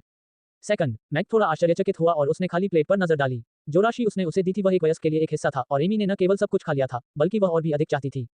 हाँ, एमी और चाहती है। एमी ने सिर हिलाया, अपनी आंखें झपकाईं और उम्मीद से भरी होकर मैग की ओर देखा। हालांकि दोबारा सोचने पर उसने थोड़ी झिझक के साथ रसोई की ओर देखा और कहा, लेकिन पिताजी ने अभी तक खाना नहीं खाया है। क्या हमारे पास पर्याप्त चावल हैं? एमी को और अधिक खाने की जरूरत नहीं है।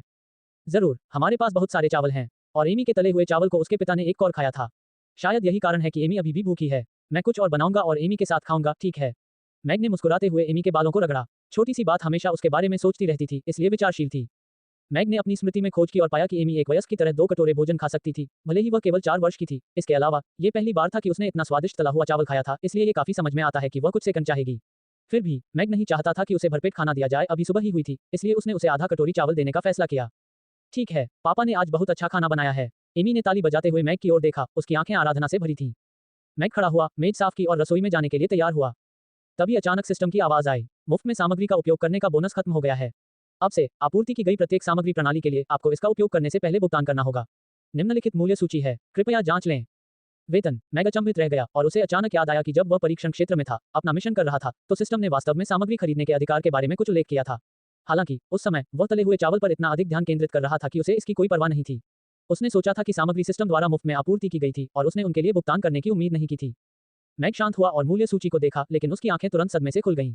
हे भगवान, सिस्टम, कीमत के साथ कुछ समस्या होगी। कीमत में कोई समस्या नहीं है, सिस्टम ने शांति से उत्तर दिया। प्रत्येक झींगा की कीमत 50 तांबे के सिक्के हैं, मैं उसके साथ रह सकता हूं, लेकिन आप एक हरी मटर के लिए 1 तांबा चाहते हैं। क्या आप मुझे धोखा दे रहे हैं? मैग ने भौहें ऊपर उठाई। सूची में ये कहा गया, यंगज़हॉ फ्राइड राइस के लिए आवश्यक सामग्री। झींगा, प्रत्येक 50 तांबे के सिक्के 2 की आवश्यकता। अंडे, 30 तांबे के सिक्के प्रत्येक के लिए 2 की आवश्यकता। हैम, 40 तांबे के सिक्के प्रत्येक। वृक्ष मशरूम, प्रत्येक टोपी के लिए 30 तांबे के सिक्के। शीतकालीन बांस के अंकुर, 30 तांबे के सिक्के। चावल, प्रत्येक कटोरा 30 तांबे के सिक्के। हरी मटर, प्रत्येक दाने के लिए 1 तांबे का सिक्का 5 की आवश्यकता। हरा प्याज, प्रत्येक के लिए 1 तांबे का सिक्का 1 की आवश्यकता। कुल 296 तांबे के सिक्के। यंगज़हॉ तले हुए चावल की एक प्लेट की सामग्री की लागत से मैं 296 पैनकेक खरीद सकता हूँ। मैं अवाक रह गया, मैं इतनी महंगी सामग्री के साथ व्यापार कैसे कर सकता हूँ? अनुवादक, हेनी ट्रांसलेशन संपादक, हेनी ट्रांसलेशन। एमी ने अनुपस्थित दिमाग वाले मैग की ओर देखा, जो अभी भी मेज के पास प्लेट पकड़े हुए था। क्या हुआ पिताजी? एमी ने अपने पिता के व्यवहार को न समझते हुए पूछा। ओह, कुछ नहीं, एमी। मैग ने मुस्कुराते हुए तेजी से अपना सिर हिलाया। यहाँ, थोड़ा पानी पियो और रेस्टोरेंट में खेलो। पापा फ्राइड राइस बनाएंगे। उसने गिलास एमी की ओर बढ़ाया और तेज गति से रसोई की ओर चल दिया। कितना सुंदर क्रिस्टल ग्लास है। एमी ने खुशी से पारदर्शी गिलास अपने हाथों में पकड़ लिया। वह मेज पर झुक गई और गिलास को बाईं और फिर दाईं ओर से देखने लगी, लेकिन उसमें से पीने का मन नहीं कर रहा था। जब मैग रसोई में घुसा ही था कि सिस्टम की शांत आवाज फिर से सुनाई दी। रसोई में सभी सामग्री सिस्टम के फार्म, मत्स्य पालन और चरागाह से हैं, जो पूरे महाद्वीप में स्थित हैं। उनकी कीमत उनके स्रोत के समान ही है। कोई परिवहन लागत नहीं ली जाती है। कीमत बिल्कुल उचित है, आप निश्चिंत हो सकते हैं उसका। ये कैसे उचित है कि एक हरी मटर की कीमत 1 तांबा है? मैग ने अपना ऊपरी होंठ मोड़ लिया। यदि उन्हें व्यवस्था को अप्रसन्न करने से मिलने वाले दुर्भावनापूर्ण दंड की चिंता न होती तो वे अपनी दुष्टवाणी से इसकी आलोचना करने लगते। पिछले 100 वर्षों में नॉरलैंड महाद्वीप पर मौद्रिक प्रणाली में सुधार किया जा रहा था।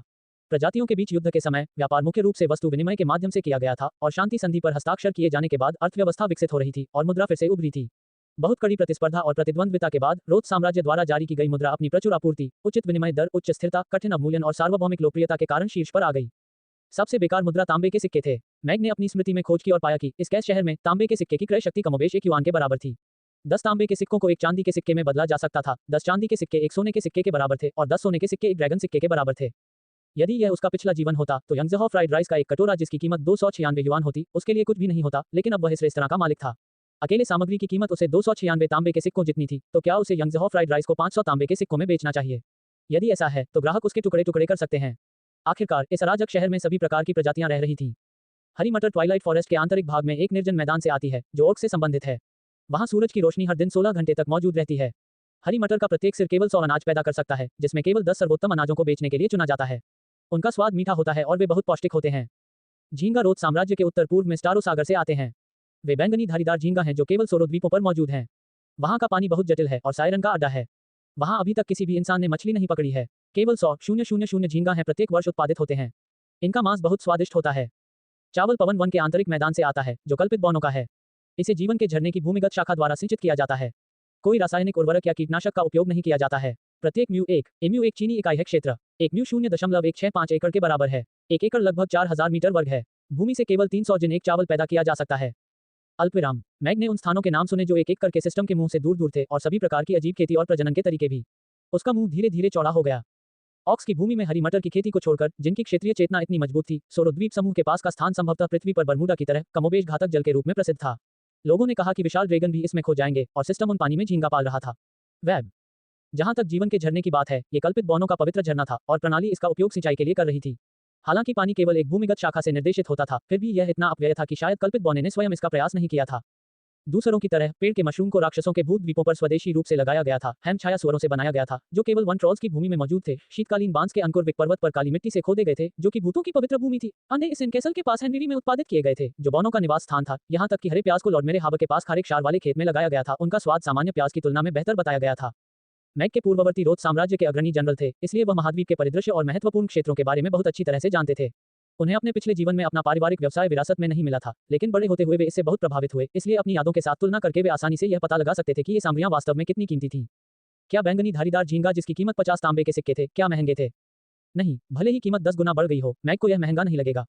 इन सामग्रियों की कीमत उनके स्रोत पर भी इतनी कम नहीं हो सकती। वे सर्वश्रेष्ठ में से सर्वश्रेष्ठ थे जिन्हें पैसे से नहीं खरीदा जा सकता था। इसके अलावा उन्हें यहाँ लाने से उनकी कीमत और भी अधिक हो गई। ताजगी बनाए रखने और हवाई परिवहन की तकनीकें यहाँ बहुत उन्नत नहीं थीं।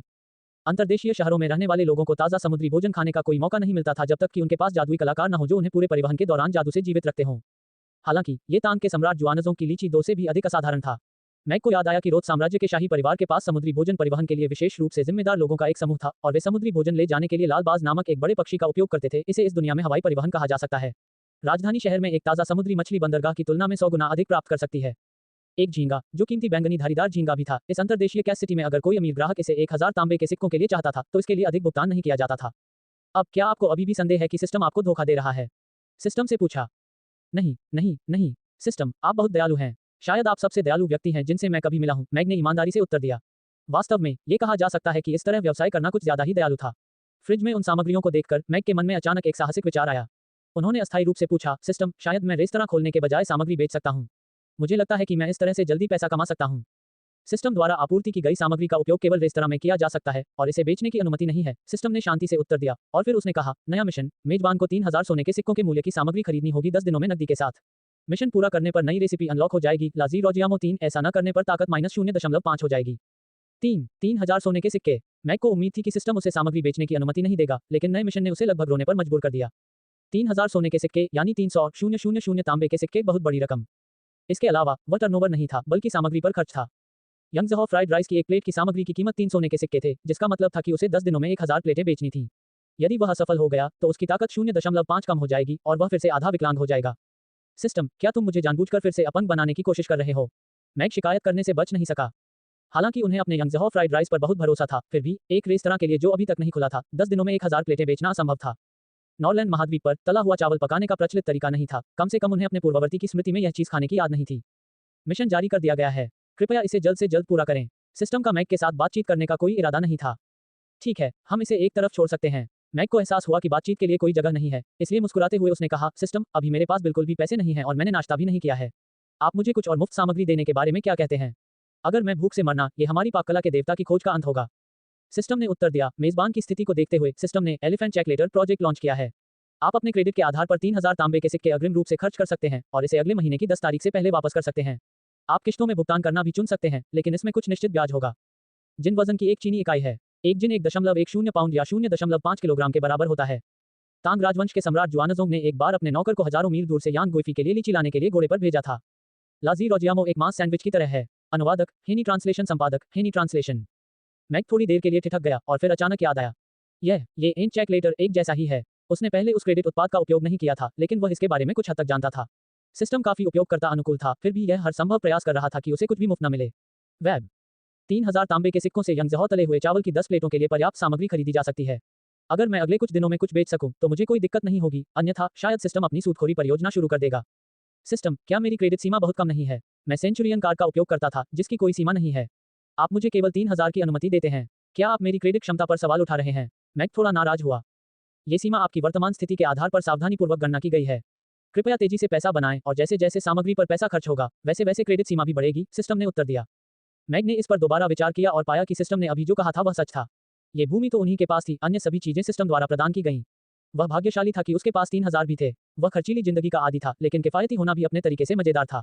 जब तक रेस्तरां चालू रहेगा, उसका तला हुआ चावल निश्चित रूप से धीरे धीरे लोकप्रिय हो जाएगा और फिर उसे पैसे की चिंता नहीं करनी पड़ेगी। पहले मुझे तले हुए चावल की एक प्लेट के लिए सामग्री दो, मैग ने अपने मन में कहा और उन्हें फ्रिज से बाहर निकाला। वह जानता था कि ये सामग्रियां अच्छी थीं, लेकिन वह ठीक ये नहीं बता सका कि क्यों। प्रणाली से उनकी उत्पत्ति के बारे में जानने के बाद उन्होंने महसूस किया कि उनके हाथों में चावल जीवन के वसंत के सार से भरे हुए थे। चूंकि इसे जीवन के झरने के पानी से सींचा गया था, क्या ये जीवन बढ़ाएगा? मैग ने जिज्ञासा से भरकर अचानक पूछा। सिस्टम बस जीवन के झरने की एक छोटी भूमिगत शाखा का उपयोग कर रहा है और इसे सिंचाई से पहले पतला कर दिया जाएगा। यदि आप इसे हर दिन खाते हैं तो यह आपके शरीर को किसी तरह से मजबूत कर सकता है, लेकिन यह आपके जीवन का विस्तार नहीं करेगा, सिस्टम ने उत्तर दिया। मेरे लिए काफी अच्छा। मैग ने सिर हिलाया। उसका शरीर इस समय उसका सबसे कमजोर स्थान था, इसलिए वह इसे मजबूत करने के लिए हर अवसर का लाभ उठाएगा। कुकर से बचे हुए चावल निकालते समय उसने लापरवाही से पूछा, क्या आप जीवन के झरने का पानी बेचते हैं? अभी नहीं, सिस्टम ने उत्तर दिया। इसका मतलब है कि वह भविष्य में इसे बेच सकती है। मैग ने भौहें ऊपर उठाईं। उसने सिस्टम के बोलने के तरीके को लगभग समझ लिया था। यह मेरे लिए फायदेमंद है। जब मेरे पास पैसे होंगे तो मैं इसे हर दिन हर्बल चाय की तरह पीऊंगा और तब तक मैं बैल की तरह मजबूत हो जाऊंगा। इस दुनिया में मौजूद सामग्रियां पृथ्वी पर मौजूद सामग्रियों से बहुत अलग थीं। हालांकि वे बाहर से एक जैसे दिखते हैं, लेकिन जिस विशेष वातावरण में वे बड़े हुए थे उसके कारण उनकी गुणवत्ता में बहुत सुधार हुआ। वे शरीर को मजबूत बनाने या क्षमता को उत्तेजित करने में मदद कर सकते हैं। निस्संदेह मैग को इन बातों का धीरे धीरे स्वयं ही पता लगाना था। वह पहले से ही परिणाम देखने के लिए उत्सुक था जब पृथ्वी पर व्यंजन यहाँ की सामग्रियों से मिले। अभी अभी उसने तले हुए चावल का जो कौर खाया था वह इतनी तेजी से निगल गया कि उसे कुछ खास स्वाद ही नहीं आया। उन्होंने बाद में इसे ध्यान से चखने का फैसला किया। सामग्री को कुशलता से संसाधित करते हुए मैग ने नए मिशन के बारे में सोचना शुरू कर दिया। तले हुए चावल की एक प्लेट की कीमत 296 तांबे के सिक्के थी और इन सामग्रियों की कीमतीता को देखते हुए मैग ने सोचा कि प्रत्येक प्लेट में 3000 तांबे के सिक्के पहले से ही सस्ते थे। हालांकि कोई भी इतने महंगे तले हुए चावल के लिए भुगतान नहीं करेगा और उसने इन सामग्रियों की उत्पत्ति का विज्ञापन करने की हिम्मत नहीं की। यदि कल्पित बौने को पता चला कि उनके पवित्र झरने का उपयोग खेतों को पानी देने के लिए किया जा रहा है तो सबसे नर्म स्वभाव वाले योगिनी द्वारा भी उसे 100 बार गोली मार दी जाएगी। इसके अलावा अन्य प्रजातियां भी ऐसी नहीं थी जिनके साथ खिलवाड़ किया जाए। सामग्री की उत्पत्ति को गुप्त रखना ही सर्वोत्तम था। मैग एक क्षण के लिए झिझका और फिर निर्णय लिया। तो फिर एक प्लेट के लिए 600 तांबे के सिक्के। मैं एक प्लेट से 304 तांबे और 1000 प्लेटों से 3040 सोने के सिक्के बना सकता था। अपना मन बना लेने के बाद मैग ने अब इस चीज को लेकर खुद को गांठों में नहीं बांधा था। वैसे भी यह उनका पहला व्यंजन था और जब उन्होंने मांस व्यंजन में महारत हासिल कर ली तो कीमत बढ़ाने में कोई समस्या नहीं होगी। यदि वह अब कीमत बहुत अधिक निर्धारित करेगा तो इससे समस्याएं पैदा होंगी। इसके अलावा सिस्टम ने अभी कहा था कि इस मिशन को पूरा करने के बाद जो दूसरी डिश अनलॉक होगी वह ला ज़ीरोजियामो थी। चूंकि वह भयानक पैनकेक इतनी अच्छी तरह से बिक रहा था, ला ज़ीरोजियामो भी निश्चित रूप से एक अच्छा विक्रेता होगा। ये रेस्टोरेंट की प्रतिष्ठा के लिए एक अच्छा विज्ञापन साबित होगा। इसके अलावा एमी को पहले भी पैनकेक बहुत पसंद था, इसलिए वह ला ज़ीरोजियामो खाकर बहुत खुश होगी, जो पैनकेक से 100 गुना बेहतर था। यंगज़हौ तले हुए चावल की सिर्फ 1000 प्लेटें। अगर मैं उन्हें नहीं बेच सका तो मुझे बहुत नुकसान होगा। मैग ने अपना आत्मविश्वास फिर से बढ़ा लिया और जब वह कुछ मार्केटिंग रणनीति और न जाने क्या क्या लागू करने के बारे में सोच रहा था, अचानक सिस्टम की आवाज सुनाई दी। कृपया पकवान की कीमत और रेस्तरां का नाम निर्धारित करें। सिस्टम मेनू बनाएगा और साइन बोर्ड का नाम बदल देगा। यंगज़हौ तला हुआ चावल, प्रत्येक में 600 तांबे के सिक्के। मैग ने तुरंत उत्तर दिया। जहां तक नाम का सवाल है। उसने कुछ देर सोचा और फिर एमी की ओर देखने के लिए अपना सिर घुमाया, जो अभी भी मेज पर झुकी हुई थी और कांच से अपवर्तित प्रकाश को देख रही थी। मैं इसका नाम मैमी रेस्तरां रखूंगा, मेरा और एमी का रेस्तरां। यंगज़हौ तला हुआ चावल, प्रत्येक में 600 तांबे के सिक्के और नाम मैमी रेस्तरां है। पुष्टि की गई। संशोधन प्रगति पर है। संशोधन पूरा हुआ। सिस्टम की आवाज लगातार सुनाई दे रही थी। मैग ने देखा कि प्रत्येक टेबल पर काले चमड़े के कवर के साथ एक उत्कृष्ट मेनू जोड़ा गया था और दरवाजे के बाहर एक साइन बोर्ड जोड़ा गया था। इसका निचला सिरा रसोई से देखा जा सकता था। आखिरकार ये प्रणाली काफी सुविधाजनक है। मैग ने कंधे उचकाए। कल ये सिर्फ एक जर्जर लॉग केबिन था और एक रात के बाद यह एक मध्य श्रेणी का रेस्तरां बन गया था। अन्यथा अकेले सजावट तैयार करने में उसे कई महीने लग जाते। मैग ने कुशलतापूर्वक यंगज़हौ तले हुए चावल की एक प्लेट पकाई, एमी के लिए एक छोटा कटोरा भरा और फिर एक प्लेट और कटोरा लेकर रसोई से बाहर चली गई। एमी की ओर देखते हुए, जो अभी भी मेज पर झुकी हुई थी और उसकी आंखें गिलास पर टिकी हुई थी, मैग ने प्लेट और कटोरा नीचे रख दिया और गिलास के पास झुक गई। उन्होंने पानी से भरे गिलास में से एक दूसरे को देखा और फिर धीमी आवाज में कहा, मेरी राजकुमारी, आपका रेनबो फ्राइड राइस तैयार है। कृपया आनंद लें। मैंने आपकी बात सुन ली है, अभी आ रहा हूँ। एमी ने मैग के मुस्कुराते चेहरे की ओर देखा और खुशी से खिलखिला पड़ी। उसे लगा कि आज के पिता इतने सौम्य और दिलचस्प हैं, पहले की तुलना में जब वह दिन भर बात नहीं करते थे। खाओ। मैग ने उसके हाथ में एक छोटा चम्मच रखा। ठीक है। एमी ने सिर हिलाया। उसने अपने सामने रंग बिरंगे तले हुए चावलों पर नजर डाली, एक हाथ से कटोरा पकड़ा और चम्मच से खाना शुरू कर दिया। मैग ने अपने मुंह में एक चम्मच चावल भी लाया। कोमल अंडों से लिपटे कोमल लेकिन सख्त चावल को हर सामग्री के साथ मिलाया गया था और साथ में उन्होंने एक अद्भुत स्वाद बनाया जो उसकी स्वाद कलियों को लगातार गुदगुदी करता रहा। वह नहीं जानता था कि ऐसा था क्योंकि वह इन सामग्रियों की उत्पत्ति को जानता था, लेकिन सावधानीपूर्वक चखने के बाद उसने पाया कि प्रत्येक घटक का स्वाद इतना स्पष्ट था, फिर भी वे एक साथ पूरी तरह से मिश्रित थे। जब उसने उसे निगल लिया तो ऐसा लगा जैसे जीवन के वसंत की सुखद गंध उसके मुंह में रह गई हो। ये सब खत्म करने के बाद मैग ने चम्मच नीचे रखा, थोड़ा आश्चर्यचकित हुआ और बुदबुदाया, इसके बाद मेरा शरीर कुछ गर्म महसूस करता है, लेकिन ये किसी तरह आरामदायक है, जैसे कि कोशिकाएं बढ़ रही हैं। मेरी सारी थकान दूर हो गई है। शायद यही है इस यंगज़हौ तले हुए चावल की सामग्री का लाभ। इन चेक लेटर चीन में एक क्रेडिट उत्पाद है। अनुवादक, हेनी ट्रांसलेशन संपादक, हेनी ट्रांसलेशन। यंगज़हौ तले हुए चावल की एक प्लेट के बाद मैग वहां बैठ गया और अंतर महसूस करने की कोशिश करने लगा। जैसा कि उन्हें उम्मीद थी, इन बहुमूल्य सामग्रियों से बने तले हुए चावल का स्वाद न केवल शानदार था, सबसे सीधा प्रभाव सुखदायक थकावट था। सुबह यंगज़हौ तले हुए चावल की 2 प्लेट बनाने की थकान उस प्लेट के बाद गायब हो गई थी।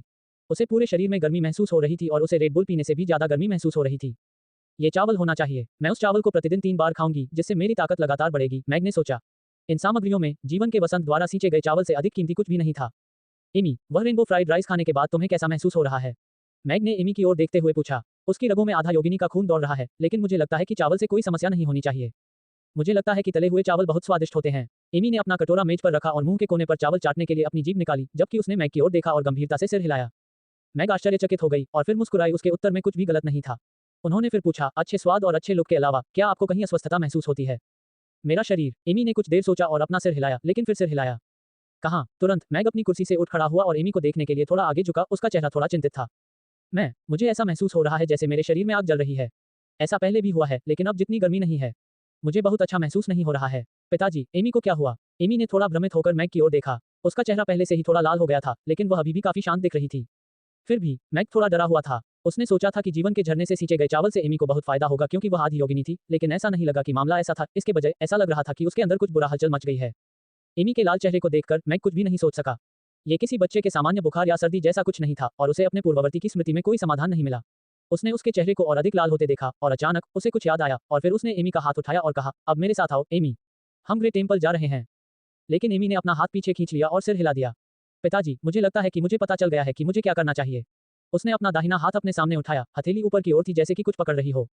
मैग ने थोड़ा भ्रमित होकर एमी की ओर देखा। एमी, तुम क्या हो?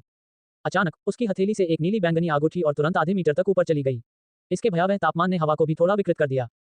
अनजाने में मैग व्यावहारिक रूप से 2 कदम पीछे गिर गया और यहाँ तक कि कुर्सी भी उसके द्वारा नीचे गिर गई। उसने एमी की हथेली में नीली बैंगनी आग को देखा जो धीरे धीरे उछल रही थी और उसकी लौ को एक छोटी नीली बैंगनी आग के गोले में तब्दील होते देखा। एमी, क्या तुम्हें चोट लगी है? मैग ने तुरंत पूछा। आग का गोला एमी के हाथ से भी छोटा था, लेकिन उसकी गर्मी थोड़ी डरावनी थी। उसे इसमें खतरा महसूस हो रहा था और वह एमी के बारे में चिंतित था, लेकिन वह करीब नहीं जा सका, इसलिए वह और अधिक चिंतित हो गया। एमी ने सिर हिलाया। उसके चेहरे की लाली बहुत कम हो गई थी। उसने अपने हाथ में आग के गोले को ऐसे देखा जैसे ये कोई दिलचस्प खिलौना हो और फिर उसने उत्साह से कहा, पिताजी, मैं ठीक हूँ। इस आग के गोले को देखो, ये बहुत प्यारा है। क्या ये जादू है? मैग ने राहत की सांस ली। एमी का चेहरा सामान्य होने लगा था। ऐसा लग रहा था जैसे इस आग के गोले ने उसके शरीर के अंदर की गर्मी और परेशानी को संतुलित कर दिया हो। हालांकि नीले बैंगनी आग के गोले को देखकर मैग ने अपनी आंखें थोड़ी सिकोड़ ली। उसे यकीन नहीं था कि यह जादू था या नहीं। क्या सामान्य आग के गोले के जादू की लौ उग्र लाल नहीं होनी चाहिए? एमी ने मैग को अपनी आंखें सिकोड़ते हुए देखा और थोड़ा घबरा गई। उसने अपना हाथ हिलाया और आग का गोला तुरंत बुझ गया। फिर उसने अपना हाथ पीछे खींच लिया, अपना सिर नीचे कर लिया जैसे कि उसने कुछ गलत किया हो और कहा, कृपया क्रोधित न हो पिताजी। एमी गलत है, मैं कभी भी यह उल्लेख नहीं करूंगी कि मैं फिर कभी जादू सीखना चाहती हूँ। फिर उसने मैग की ओर देखा, उसका छोटा चेहरा कभी भी अधिक व्यथित नहीं था।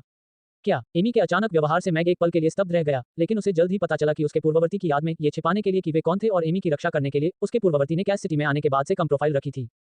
बाहर जाते समय एमी को एक ऐसी टोपी पहननी पड़ती थी जिससे उसके कान ढंक सके ताकि किसी को पता न चले कि वह आधी योगिनी है। इसलिए जबकि उसने बचपन से ही जादू में बहुत रुचि दिखाई थी, उसे जादू से संबंधित किसी भी चीज से सख्ती से दूर रहने के लिए कहा गया था। इसे सीखना तो दूर की बात थी। एमी को, जो सिर झुकाए हुए दुखी थी, देखकर मैग अपने दिल के दर्द को महसूस किए बिना नहीं रह सका। उनके पूर्ववर्ती चाहते थे कि वे अपना सिर नीचे रखें और एमी को सामान्य जीवन जीने दें। वह समझ गया कि वह उसकी रक्षा करने की कोशिश कर रहा था, लेकिन इसका मतलब यह नहीं था कि उन्होंने उनकी पद्धति को मंजूरी दे दी।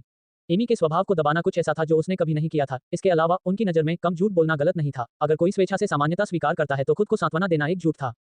अपने पिछले जीवन में उन्होंने इस बारे में पढ़ा था, औसत दर्जे का होना भयानक नहीं था। भयावह बात यह थी कि औसत जीवन के बाद भी व्यक्ति अपने आप से कहता था कि सादा जीवन ही सच्चा जीवन है। मैग एलेक्स का जीवन औसत दर्जे से बहुत दूर था, लेकिन वह एमी को एक औसत जीवन जीना चाहता था जिसे मैग स्वीकार नहीं कर सका। मनुष्यों के एक समय के सबसे शक्तिशाली शूरवीर और बौनों की राजकुमारी की संतान, क्या वह प्रतिभाशाली हो सकती है? आखिरकार आग के गोले के जादू में अभी अभी एमी ने ही महारत हासिल की है। अपने पूर्ववर्ती की स्मृति के आधार पर उन्होंने अपने चरम पर भी इस तरह के आग के गोले का सामना नहीं किया होगा। एमी घबराहट के साथ अपनी तर्जनी से हरकत कर रही थी, उसका सिर झुका हुआ था। ये देखकर मैग का हृदय तुरंत नर्म हो गया। कितनी प्यारी लड़की है, निस्संदेह वह जो चाहे वह कर सकती है। बाकी सब कुछ संभालना मेरी जिम्मेदारी है। एमी, अपना सिर उठाओ और मेरी ओर देखो, मैग ने मुस्कुराते हुए कहा। एमी एक पल के लिए झिझकी और फिर मैग की ओर देखा। पिताजी, एमी नहीं सीखेगी। हालांकि आज के पिता बहुत दयालु और सौम्य थे, फिर भी उसे उनका क्रोधित चेहरा याद है जब उसने पिछली बार कहा था कि वह जादू सीखना चाहती है। वह अपने पिता को नाराज या दुखी नहीं करना चाहती थी। नहीं, एमी, मैग ने मुस्कुराते हुए कहा। उसकी आंखों में देखते हुए उसने गंभीरता से कहा, आज से मैं तुम्हें जादू सीखने से मना नहीं करूंगा। जब रेस्तरां चालू हो जाएगा और हम कुछ पैसे कमाएंगे तो मैं तुम्हें जादू सीखने के लिए ग्रेट टेम्पल भेजूंगा। एमी एक पल के लिए ठिठक गई। वास्तव में? फिर उसने आश्चर्यचकित और थोड़ा सा शंकित होकर मैग की ओर देखा। बिल्कुल, मैग ने सिर हिलाया, लेकिन इसमें कुछ समय लग सकता है क्योंकि रेस्तरां आज ही खुला है। पिताजी, आप सर्वश्रेष्ठ हैं। एमी आपसे प्यार करती है। इससे पहले कि मैग अपनी बात पूरी कर पाता, एमी पहले ही अपनी कुर्सी से खिसक चुकी थी, उसकी बाहों में कूद गई, उसका चेहरा पकड़ लिया और उसे चूम लिया। फिर उसने मैग की ओर देखा और गंभीर दृष्टि से कहा, एमी एक बहुत शक्तिशाली जादू करने वाली बनेगी और पिता की रक्षा करेगी। यह मेरी इच्छा है। मैग ने एमी की आंखों में देखा और गंभीरता से सिर हिलाया। ठीक है, मुझे यकीन है कि एमी यह कर सकती है। फिर मुस्कुराते हुए बोले, ठीक है, पहले रेस्टोरेंट खोल लेते हैं। मैमी रेस्टोरेंट, हमारा रेस्टोरेंट। अनुवादक, हेनी ट्रांसलेशन। संपादक, हेनी ट्रांसलेशन। ठीक है, एमी ने आज्ञाकारी ढंग से सिर हिलाया। वह मैग से उतरने ही वाली थी, लेकिन फिर तुरंत रुक गई। जैसे ही उसने उसे देखा, उसकी आंखें धीरे धीरे चौड़ी हो गईं। पिताजी, आप एमी को अपनी बाहों में पकड़ सकते हैं। आप एमी को अपनी बाहों में पकड़ सकते हैं। उसकी आंखें आंसुओं से चमक रही थी, उसका चेहरा उत्साह से भरा हुआ था। एमी की याद में केवल बिस्तर पर ही वह अपने पिता की बाहों में रह सकती थी और उसने कभी उसे गले नहीं लगाया था। वह जानती थी कि यह उसके शरीर के कारण था, लेकिन वह हमेशा गले लगाए जाने की अनुभूति का अनुभव करना चाहती थी। किसने सोचा था कि वह आज अपना छोटा सा सपना साकार कर लेगी? मैग ने मुस्कुराते हुए एमी की प्यारी सी नाक को छुआ, सिर हिलाया और कहा, हाँ, आखिरकार मैं एमी को अपनी बाहों में पकड़ सकता हूँ। मैं तुम्हें उठाकर राजकुमारी की तरह गले भी लगा सकता हूँ। तुम मुझसे जो चाहोगी मैं वह सब करूंगा। एमी को अपनी बाहों में लेते हुए वह काफी एक्साइटेड भी थे। निश्चित रूप से शरीर मेरी पहली प्राथमिकता है। मुझे ये मिशन पूरा करना है। मैं उस स्थिति में वापस नहीं जाना चाहता जहां मेरे लिए चलना भी मुश्किल हो। एमी ने अपना चेहरा मैग की छाती पर रखा, उसे एक छोटी बिल्ली की तरह थपथपाया और खुशी से कहा, पिताजी आप सबसे अच्छे हैं। मैग ने थोड़ी देर के लिए छोटी सी बात को शांत कर दिया। उसे तब थोड़ी राहत मिली जब उसने ये सुनिश्चित कर लिया कि एमी के साथ उस नीली बैंगनी आग के अलावा कुछ भी गलत नहीं है जो उसने फैलाई थी। इसके अलावा एमी ने मैग के लिए यह प्रदर्शित किया था, वह अब किसी भी समय उस नीले बैंगनी आग के गोले को खोल सकती है और वह इसे सिर्फ एक विचार के साथ कर सकती है, किसी मंत्र या समय की आवश्यकता नहीं थी। उनके पूर्ववर्ती को जादू करने वालों के बारे में ज्यादा जानकारी नहीं थी और यहाँ तक कि कल्पित बौने की रहस्यमय राजकुमारी भी उनकी स्मृति में अस्पष्ट थी। मैग को उसका रूप भी याद नहीं आ रहा था। उसने उसे एक शक्तिशाली जादू टोने वाली के रूप में स्पष्ट रूप से याद किया। ऐसा लगता है कि उसे जादुई प्रतिभा अपनी मां से मिली है। तत्काल आग का गोला जादू उसकी प्रतिभा अच्छी होनी चाहिए। ये सिर्फ इतना है कि वह अब इसे अच्छी तरह से नियंत्रित नहीं कर सकती, मैग ने अपनी ठुड्डी को सहलाते हुए सोचा। उनके पूर्ववर्ती की चिंताएं गलत नहीं थीं। यदि कल्पित बौने को पता चल गया कि वह वास्तव में कौन थी, तो वह कल्पना नहीं कर सका कि क्या होगा। चाहे उसे नुकसान पहुंचाना हो या उसे दूर ले जाना हो, यह उसे अस्वीकार्य था। ग्रे टेम्पल को ठंडे बस्ते में डाल देना चाहिए। शायद मुझे एक अधिक विश्वसनीय जादू टोना करने वाले को ढूंढना चाहिए और पहले उसे समझाना चाहिए, मैग ने सोचा। वह एमी को जादू सिखाने में जल्दबाजी नहीं करना चाहता था, उसे इसके बारे में पूरी तरह से सोचना होगा। मैग ने मेज पर रखे काले चमड़े के आवरण वाले मेनू को उठाया। चमड़ा बहुत चिकना था। उसने इसे खोला। एक सादे हल्के भूरे रंग के कागज के ऊपरी बाएं कोने पर उसे काले रंग में लिखे शब्दों की एक पंक्ति मिली, यंग्जहॉ फ्राइड राइस, प्रत्येक में 600 तांबे के सिक्के, सादे और सरल लेकिन स्टाइलिश। इस सिस्टम का स्वाद बुरा नहीं है। मैग ने संतोषपूर्वक मेनू बंद कर दिया। पिताजी, क्या सचमुच आज हमारा रेस्तरां खुल गया है? मैग के पास खड़ी एमी ने पूछा। हाँ, दरवाजा खोलने का मतलब है कि हम काम करना शुरू कर देते हैं। आशा करते हैं कि हम आज रेनबो फ्राइड राइस की कई प्लेटें बेच सकते हैं। मैग मुस्कुराया और एमी के बालों को सहलाया और फिर उसने उसका छोटा सा हाथ पकड़ा और दरवाजे की ओर चला गया। मैग ने दरवाजे का हैंडल पकड़ा, एक गहरी सांस ली और उसे जोर से बाहर की ओर धकेला। दरवाजे पर लटकी 2 छोटी घंटियां 2 बार बजी और फिर दरवाजा खुल गया। शुरुआती शरद ऋतु की गर्म धूप दरवाजे के बाहर खड़ी 2 अलग-अलग आकृतियों पर पड़ रही थी, एक बड़ी और एक छोटी, जिससे रेस्तरां के पीछे के फर्श पर 2 लंबी छायाएं पड़ रही थीं। वहां खड़े होकर मैग की नजर ऊपर लटके साइन बोर्ड पर पड़ी, जिस पर काले रंग में 2 बड़े शब्द लिखे थे, मैमी रेस्तरां। एमी का हाथ पकड़कर वह मन ही मन बुदबुदाया, फिर से जीवित होना अच्छा लग रहा है।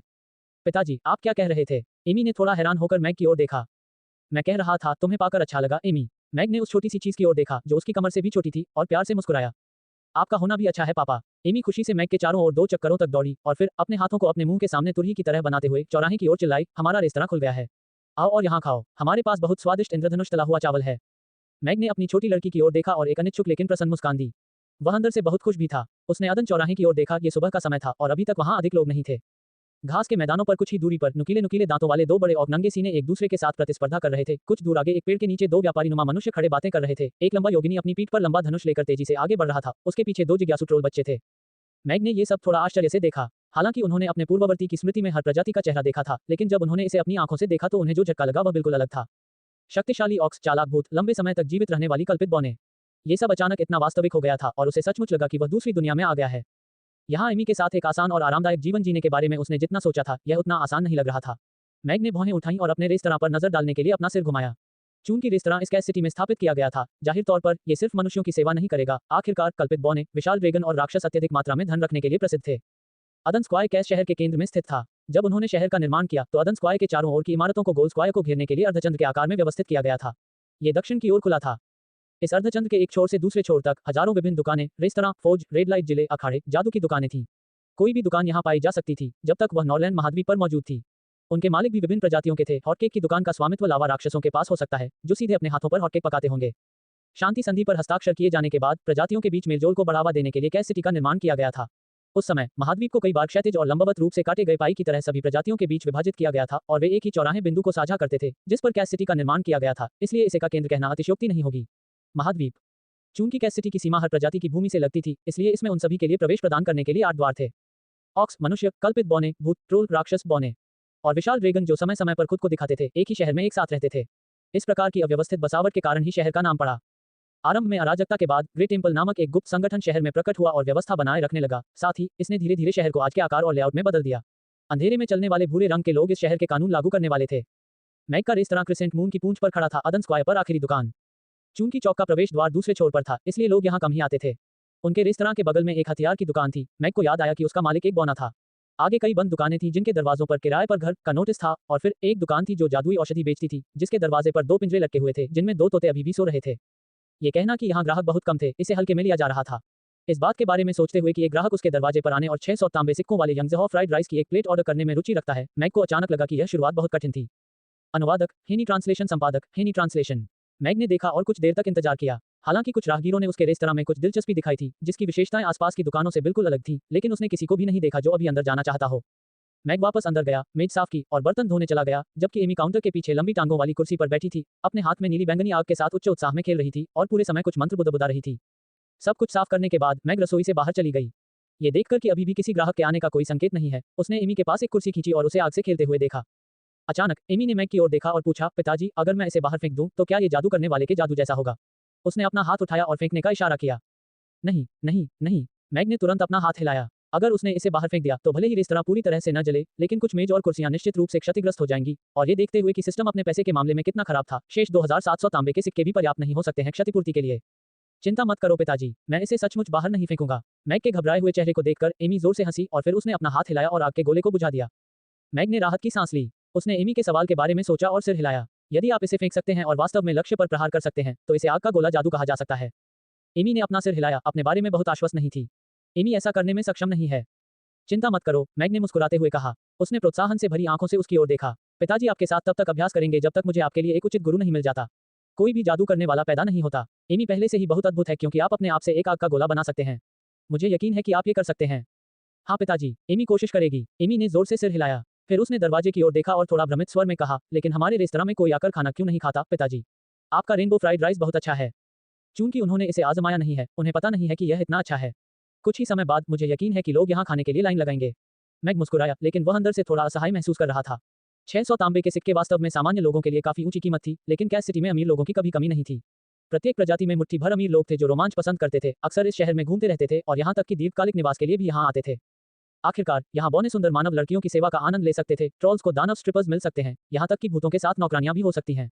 केवल धन की आवश्यकता थी। यहाँ पैसे से कोई भी सचमुच कुछ भी कर सकता है। अगर हमारे पास बहुत सारे ग्राहक हैं तो एमी पिता की मदद कर सकती है। एमी ने अपनी चमकती आंखों से मैग को देखा। तो फिर तुम क्या कर सकती हो एमी? मैग ने मुस्कुराते हुए पूछा। एमी पैसे इकट्ठा करने में मदद कर सकती है। मैंने पिछले दिनों टीचर लूना से अंकगणित सीखा। उन्होंने कहा कि मैं बहुत अच्छी हूँ। एमी ने ऐसे कहा जैसे वह उसे प्रभावित करने की कोशिश कर रही हो। लूना, मैग ने उसकी स्मृति में खोज की और तुरंत याद आ गया। लूना कैस स्कूल में कार्यरत एक शिक्षिका थी जिसका स्वामित्व ग्रे टेम्पल के पास था। उसकी धारणा थी कि वह एक युवा लड़की थी जिसे गहरे हरे रंग की पोशाक पहनना पसंद था और जो आमतौर पर दूसरों के प्रति दयालु थी, लेकिन जब वह बच्चों के साथ रहती थी तो एक पूरी तरह से बदल गई व्यक्ति थी। वह बहुत दयालु और मिलनसार हो जाती थी और उससे प्यार करती थी उन्हें। चूंकि एमी अपनी ट्यूशन फीस का भुगतान नहीं कर सकती थी, इसलिए उसे स्कूल जाने का कोई अधिकार नहीं था।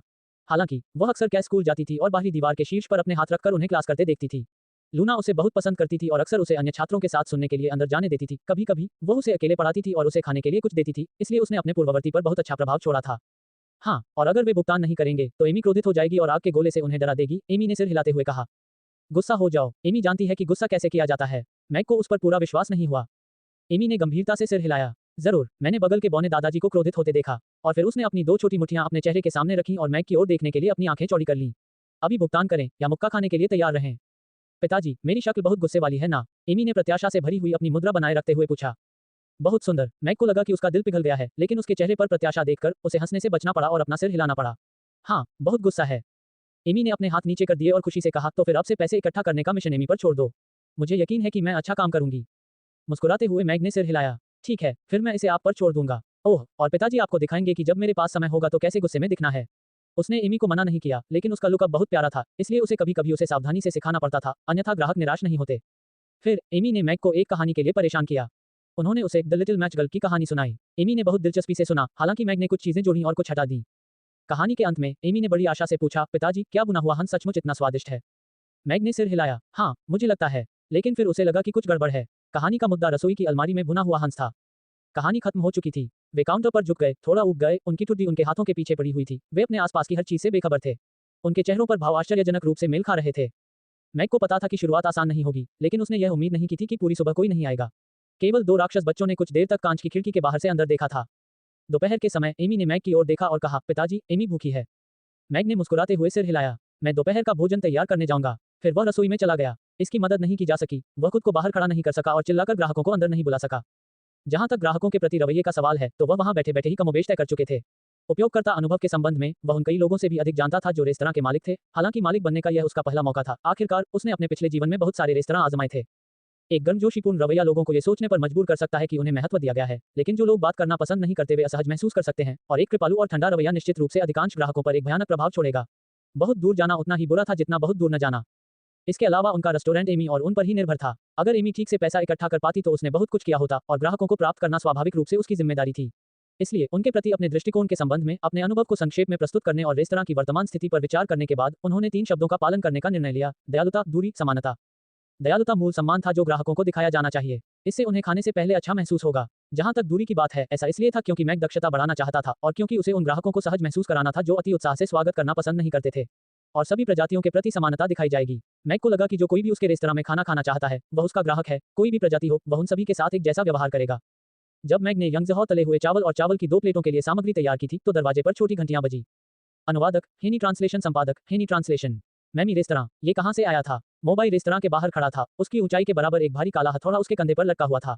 उसकी सफेद दाढ़ी से पसीना उसकी आधी नंगी लाल काली छाती पर टपक रहा था और उसका चेहरा, जो स्टोव द्वारा उसी रंग में पकाया गया था, संदेह से भरा था।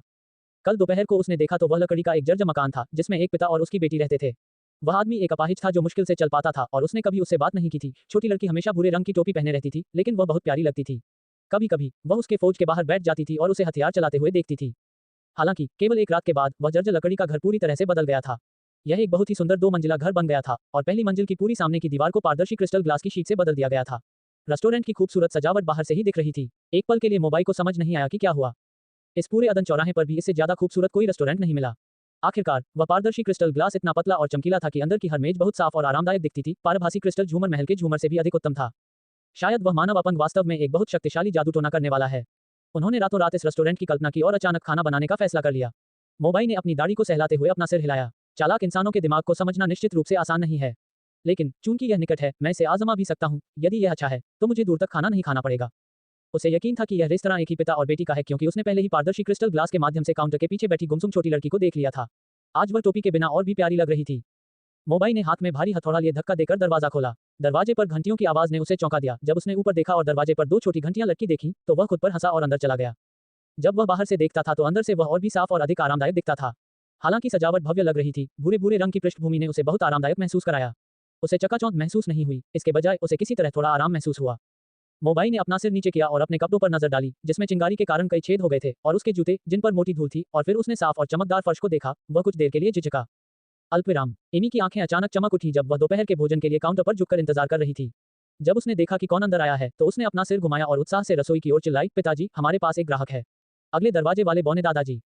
मैग ने अभी अभी सामग्री तैयार की थी और खाना पकाने ही वाला था कि उसने घंटियां बजने और एमी की आवाज सुनी। उसने थोड़ा आश्चर्यचकित होकर दरवाजे की ओर देखा। दरवाजा खुला और कंधे पर भारी काला हथौड़ा लटकाए एक बूढ़ा बौना अंदर आया। उसके पूरे चेहरे पर छोटे बाल और लंबी भूरी मूंछें थीं। उसकी आधी नंगी छाती उसकी मजबूत मांसपेशियों को दर्शाती थी। उसकी भुजाएं सामान्य लोगों की जांघों जितनी मोटी थी। अंत में उसने जानवरों की खाल से बने छेद वाले कपड़े पहने हुए थे। उसकी कलाई पर गाय की खाल से बनी घिसी हुई वाइन स्किन थी। ये पहली बार था जब मैग ने किसी वास्तविक बौने को देखा था। वह कमोबेश मैग की कमर जितना लंबा था। अपनी मजबूत मांसपेशियों के कारण वह एक बक्से की तरह थोड़ा घनाकार दिखता था। वह अगले दरवाजे वाले फौज का मालिक था। मोबाइल नाम का एक बौना लोहार था और वह कैस शहर के कुछ लोहारों में से था। बौनों का जीवन लंबा था। उनकी उम्र 200 वर्ष से अधिक होनी चाहिए, लेकिन वह अभी भी पहले की तरह मजबूत और स्वस्थ थे। उनके पूर्ववर्ती ने आसपास के मालिकों और उन लोगों को करीब से देखा था जो इस जगह पर हमेशा घूमते रहते थे। हालांकि वह शायद उनके नाम नहीं जानता था, लेकिन उसे सामान्य अंदाजा था कि वे कौन थे। वेबनोवेल में यह उसका पहला ग्राहक था, इसलिए स्वाभाविक रूप से मैग काफी खुश और आशान्वित था। उसने तौलिए से अपने हाथ पोंछे, रसोई से बाहर गया और मोबाइल की ओर देखा जो दरवाजे पर झिझकती हुई खड़ी थी। जब उसने अपने पैरों पर भूरे काले गाय के चमड़े के जूतों की झलक देखी, तो मैग को पता चल गया कि उसे क्या करना है। वह उसका स्वागत करने के लिए उसकी ओर नहीं बढ़ा। इसके बजाय वह काउंटर के पास खड़ा हो गया, एमी के सिर पर हाथ फेरकर उसे चुप रहने का संकेत दिया और मुस्कुराते हुए कहा, आपका स्वागत है, क्या आप कुछ खाना चाहेंगे? मोबाइल ने मैग की ओर देखा और थोड़ा आश्चर्यचकित हुआ। वह आदमी जो कुबड़ा और मैले कुचले कपड़ों में था, अब अच्छा सूट पहने हुए था।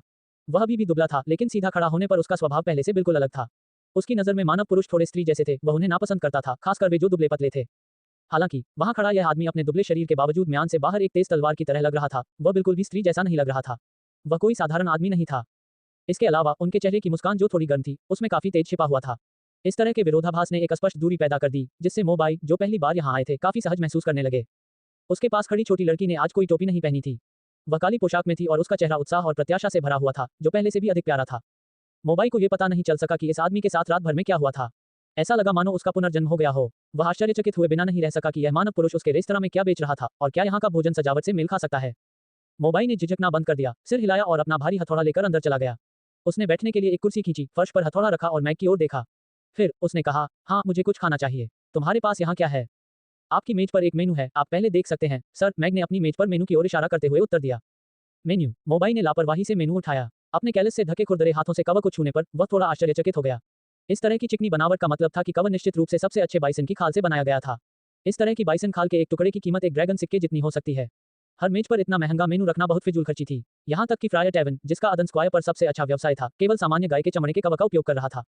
इससे मोबाई को और भी अधिक आशावान महसूस हुआ। इतने भव्य ढंग से सजाए गए रेस्तरां और इतने शानदार मेनू के साथ उसने कल्पना की कि यहाँ के व्यंजन बहुत समृद्ध होंगे। उसे ड्रिंक के अलावा अच्छा खाना सबसे ज्यादा पसंद था। कहना पड़ा कि इंसान भले ही कमजोर हो, लेकिन खान पान के मामले में दूसरी प्रजातियां निश्चित रूप से उसका मुकाबला नहीं कर सकती। मोबाई ने ढक्कन खोला और उसे बड़ी उम्मीद से देखा, लेकिन वह वहीं रुक गया। इतना बड़ा मेनू, फिर भी वह बिल्कुल खाली था। नहीं, पूरी तरह से खाली नहीं। ऊपरी बाएं कोने पर मोबाई ने छोटे शब्दों की एक पंक्ति देखी। उसने अपनी आंखें थोड़ी सिकोड़ लीं और धीमी आवाज में पढ़ा, यंगज़हॉ फ्राइड राइस, प्रत्येक में 600 तांबे के सिक्के। 600 तांबे के सिक्के। मोबाई एक पल के लिए ठिठक गया। उसने पलकें झपकाईं और सोचा कि सुबह बहुत देर तक चूल्हे के पास खड़े रहने के कारण उसकी आंखें चौंधिया गई होंगी। वह मेनू को करीब लाया और दोबारा देखा, और उस पर अभी भी लिखा था, यंगज़हॉ फ्राइड राइस, प्रत्येक में 600 तांबे के सिक्के। मोबाई ने मेनू नीचे रख दिया और पत्रिका की ओर देखा। उसका चेहरा संदेह से भरा था। मालिक, आपका मेनू गलत होगा। अनुवादक, हेनी ट्रांसलेशन। संपादक, हेनी ट्रांसलेशन। मैग ने मुस्कुराते हुए अपना सिर हिलाया और शांति से उत्तर दिया, ये गलत नहीं है। ये बस इतना है कि हमने अभी खोला है, इसलिए हमारे पास कई अलग अलग व्यंजन नहीं है, लेकिन बाद में और भी उपलब्ध होंगे। मोबाई ने सिर हिलाया। मेरा मतलब व्यंजनों की संख्या से नहीं था, ये कीमत से है। इस यंगज़हॉ फ्राइड राइस की कीमत 600 तांबे के सिक्के हैं। क्या आप इसे बनाने के लिए विशाल ड्रैगन मांस का उपयोग करते हैं? उन्होंने मेनू पर शब्दों की पंक्ति की ओर इशारा करते हुए थोड़ा चिढ़ते हुए कहा। उसने सोचा था कि सजावट बहुत अच्छी थी और सराय का मालिक भी बुरा नहीं था, लेकिन उसने यह नहीं सोचा था कि वे उसे छीनना चाहते हैं। कितने छोटे छोटे शब्द थे वे। यदि उसने स्पष्ट रूप से नहीं देखा होता और सीधे ऑर्डर किया होता, तो उसने बिना कुछ लिए 600 खर्च कर दिए होते। फ्रायर टैवन में 600 तांबे के सिक्कों से वह भुने हुए मांस की एक बड़ी प्लेट और शराब के 2 फ्लैगन खरीद सकता था, और जब वह चला जाता था तो उसकी वाइनस्किन भर जाती थी। मैग के प्रति उसकी अच्छी भावनाएं अभी तुरंत गायब हो गईं। मनुष्य वास्तव में भेष बदलने में सबसे अच्छे और सबसे अधिक धूर्त होते हैं। क्षमा करें, हम ड्रैगन मांस का उपयोग नहीं करते हैं, लेकिन कीमत गलत नहीं है। मुझे लगता है कि यह यंगज़हॉ तला हुआ चावल इस कीमत के लायक है और फिर कुछ और। आप अपना निर्णय लेने के लिए स्वतंत्र हैं, श्रीमान। मैग ने विनम्र भाव से उत्तर दिया, नहीं अहंकारी, लेकिन उन्होंने बहुत अधिक स्पष्टीकरण नहीं दिया। मैग को उम्मीद थी कि कुछ ग्राहक कीमत पर सवाल उठाएंगे, लेकिन उसे अपने यंगज़हॉ फ्राइड राइस पर पूरा भरोसा था। इसकी कीमत 600 नहीं थी। यदि यह 1000 प्लेटों का मिशन नहीं होता, तो उसने कीमत 6000 तांबे के सिक्कों पर निर्धारित की होती। ये यंगज़हॉ तले हुए चावल की एक प्लेट थी जो बहुमूल्य चावल से बनाई गई थी, जिसे जीवन के वसंत द्वारा सींचा गया था, और इसमें खाना पकाने के कौशल के साथ विभिन्न दुर्लभ सामग्री शामिल थी, जिसे इस दुनिया में लोग केवल देख सकते थे। मोबाई ने मैग को घूर कर देखा और अपना गुस्सा दबा दिया। मनुष्य वास्तव में कुटिल है। वे इस तरह के झूठ बोलते हुए भी इतने शांत रह सकते हैं। इस रेस्तरां की शैली वास्तव में बहुत अच्छी थी, लेकिन भोजन करते समय उन्होंने स्वाद को सबसे अधिक महत्व दिया। रेस्तरां का स्वरूप उतना महत्वपूर्ण नहीं था। वह केवल इन 4 शब्दों से यह पता नहीं लगा सका कि यह यंगज़हॉ तला हुआ चावल वास्तव में क्या था। यंगज़हॉ क्या है? क्या चावल तले जा सकते हैं? उन्होंने पिछले कुछ दशकों में कैस सिटी के हर रेस्तरां को आजमाया था, लेकिन उन्होंने इस व्यंजन के बारे में कभी नहीं सुना था। मोबाई काफी देर तक मैग को देखता रहा, लेकिन मैग पूरे समय बहुत शांत रहा और उसने कोई अपराधबोध या अधीरता नहीं दिखाई। ऐसा लग रहा था मानो वह उसके निर्णय का इंतजार कर रहा हो। उन्होंने दर्जनों वर्षों तक अपना जालसाजी चलाया था और सभी प्रकार के लोगों को देखा था, लेकिन उनमें से कुछ की मानसिकता मैग जैसी ही थी और उनमें से कोई भी व्यक्ति नहीं था। वह आश्चर्यचकित हुए बिना नहीं रह सका। शायद इस यंगज़हॉ तले हुए चावल में कुछ विशेष स्वाद है और वास्तव में इसकी कीमत 600 है। वह एक पल के लिए झिझका और फिर पूछा, आपने कहा कि कीमत गलत नहीं है, लेकिन क्या आप गारंटी दे सकते हैं कि इस यंगज़हॉ फ्राइड राइस का स्वाद अच्छा है? मैग ने सिर हिलाया। अच्छा है या नहीं, इसका व्यक्तिगत पसंद से बहुत कुछ लेना देना है। इसलिए क्षमा करें, मैं इसकी गारंटी नहीं दे सकता। यहाँ तक कि सर्वोत्तम भोजन भी कुछ लोगों को अरुचिकर लग सकता है। मैग ने मोबाई के चिड़े हुए चेहरे को देखते हुए चुपचाप आह भरी। लगता है पहला ग्राहक नहीं रुकेगा। शायद। क्या? मोबाई और भी चिढ़ गई। अन्य रेस्तरां अपने व्यंजनों के बारे में डींगे हाँकने की पूरी कोशिश करते हैं, लेकिन उन्हें देखिए, उन्होंने कहा कि वह स्वाद की गारंटी नहीं दे सकते। वह ये भी गारंटी नहीं दे सकता कि उसका खाना अच्छा होगा।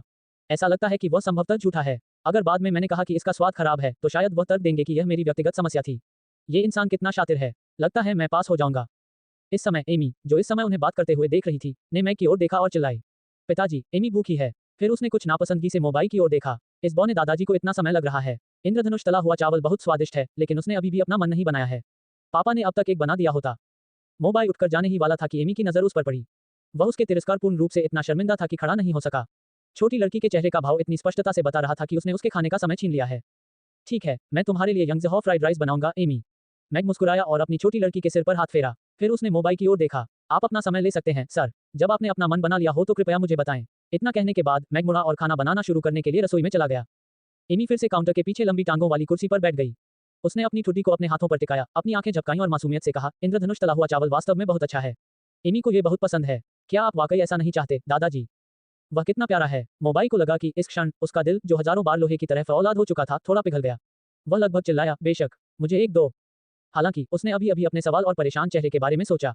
यदि उसने केवल उसके शब्दों के कारण तले हुए चावल खाने का फैसला किया, तो उसे हार का सामना करना पड़ेगा। इसलिए उसने बहुत प्रयास करके ये निर्णय लेने से परहेज किया, अपनी बाहों को अपनी छाती के सामने रख लिया और शांत स्वर में उत्तर दिया, मैं इस बारे में सोचूंगा यह और बाद में निर्णय लें।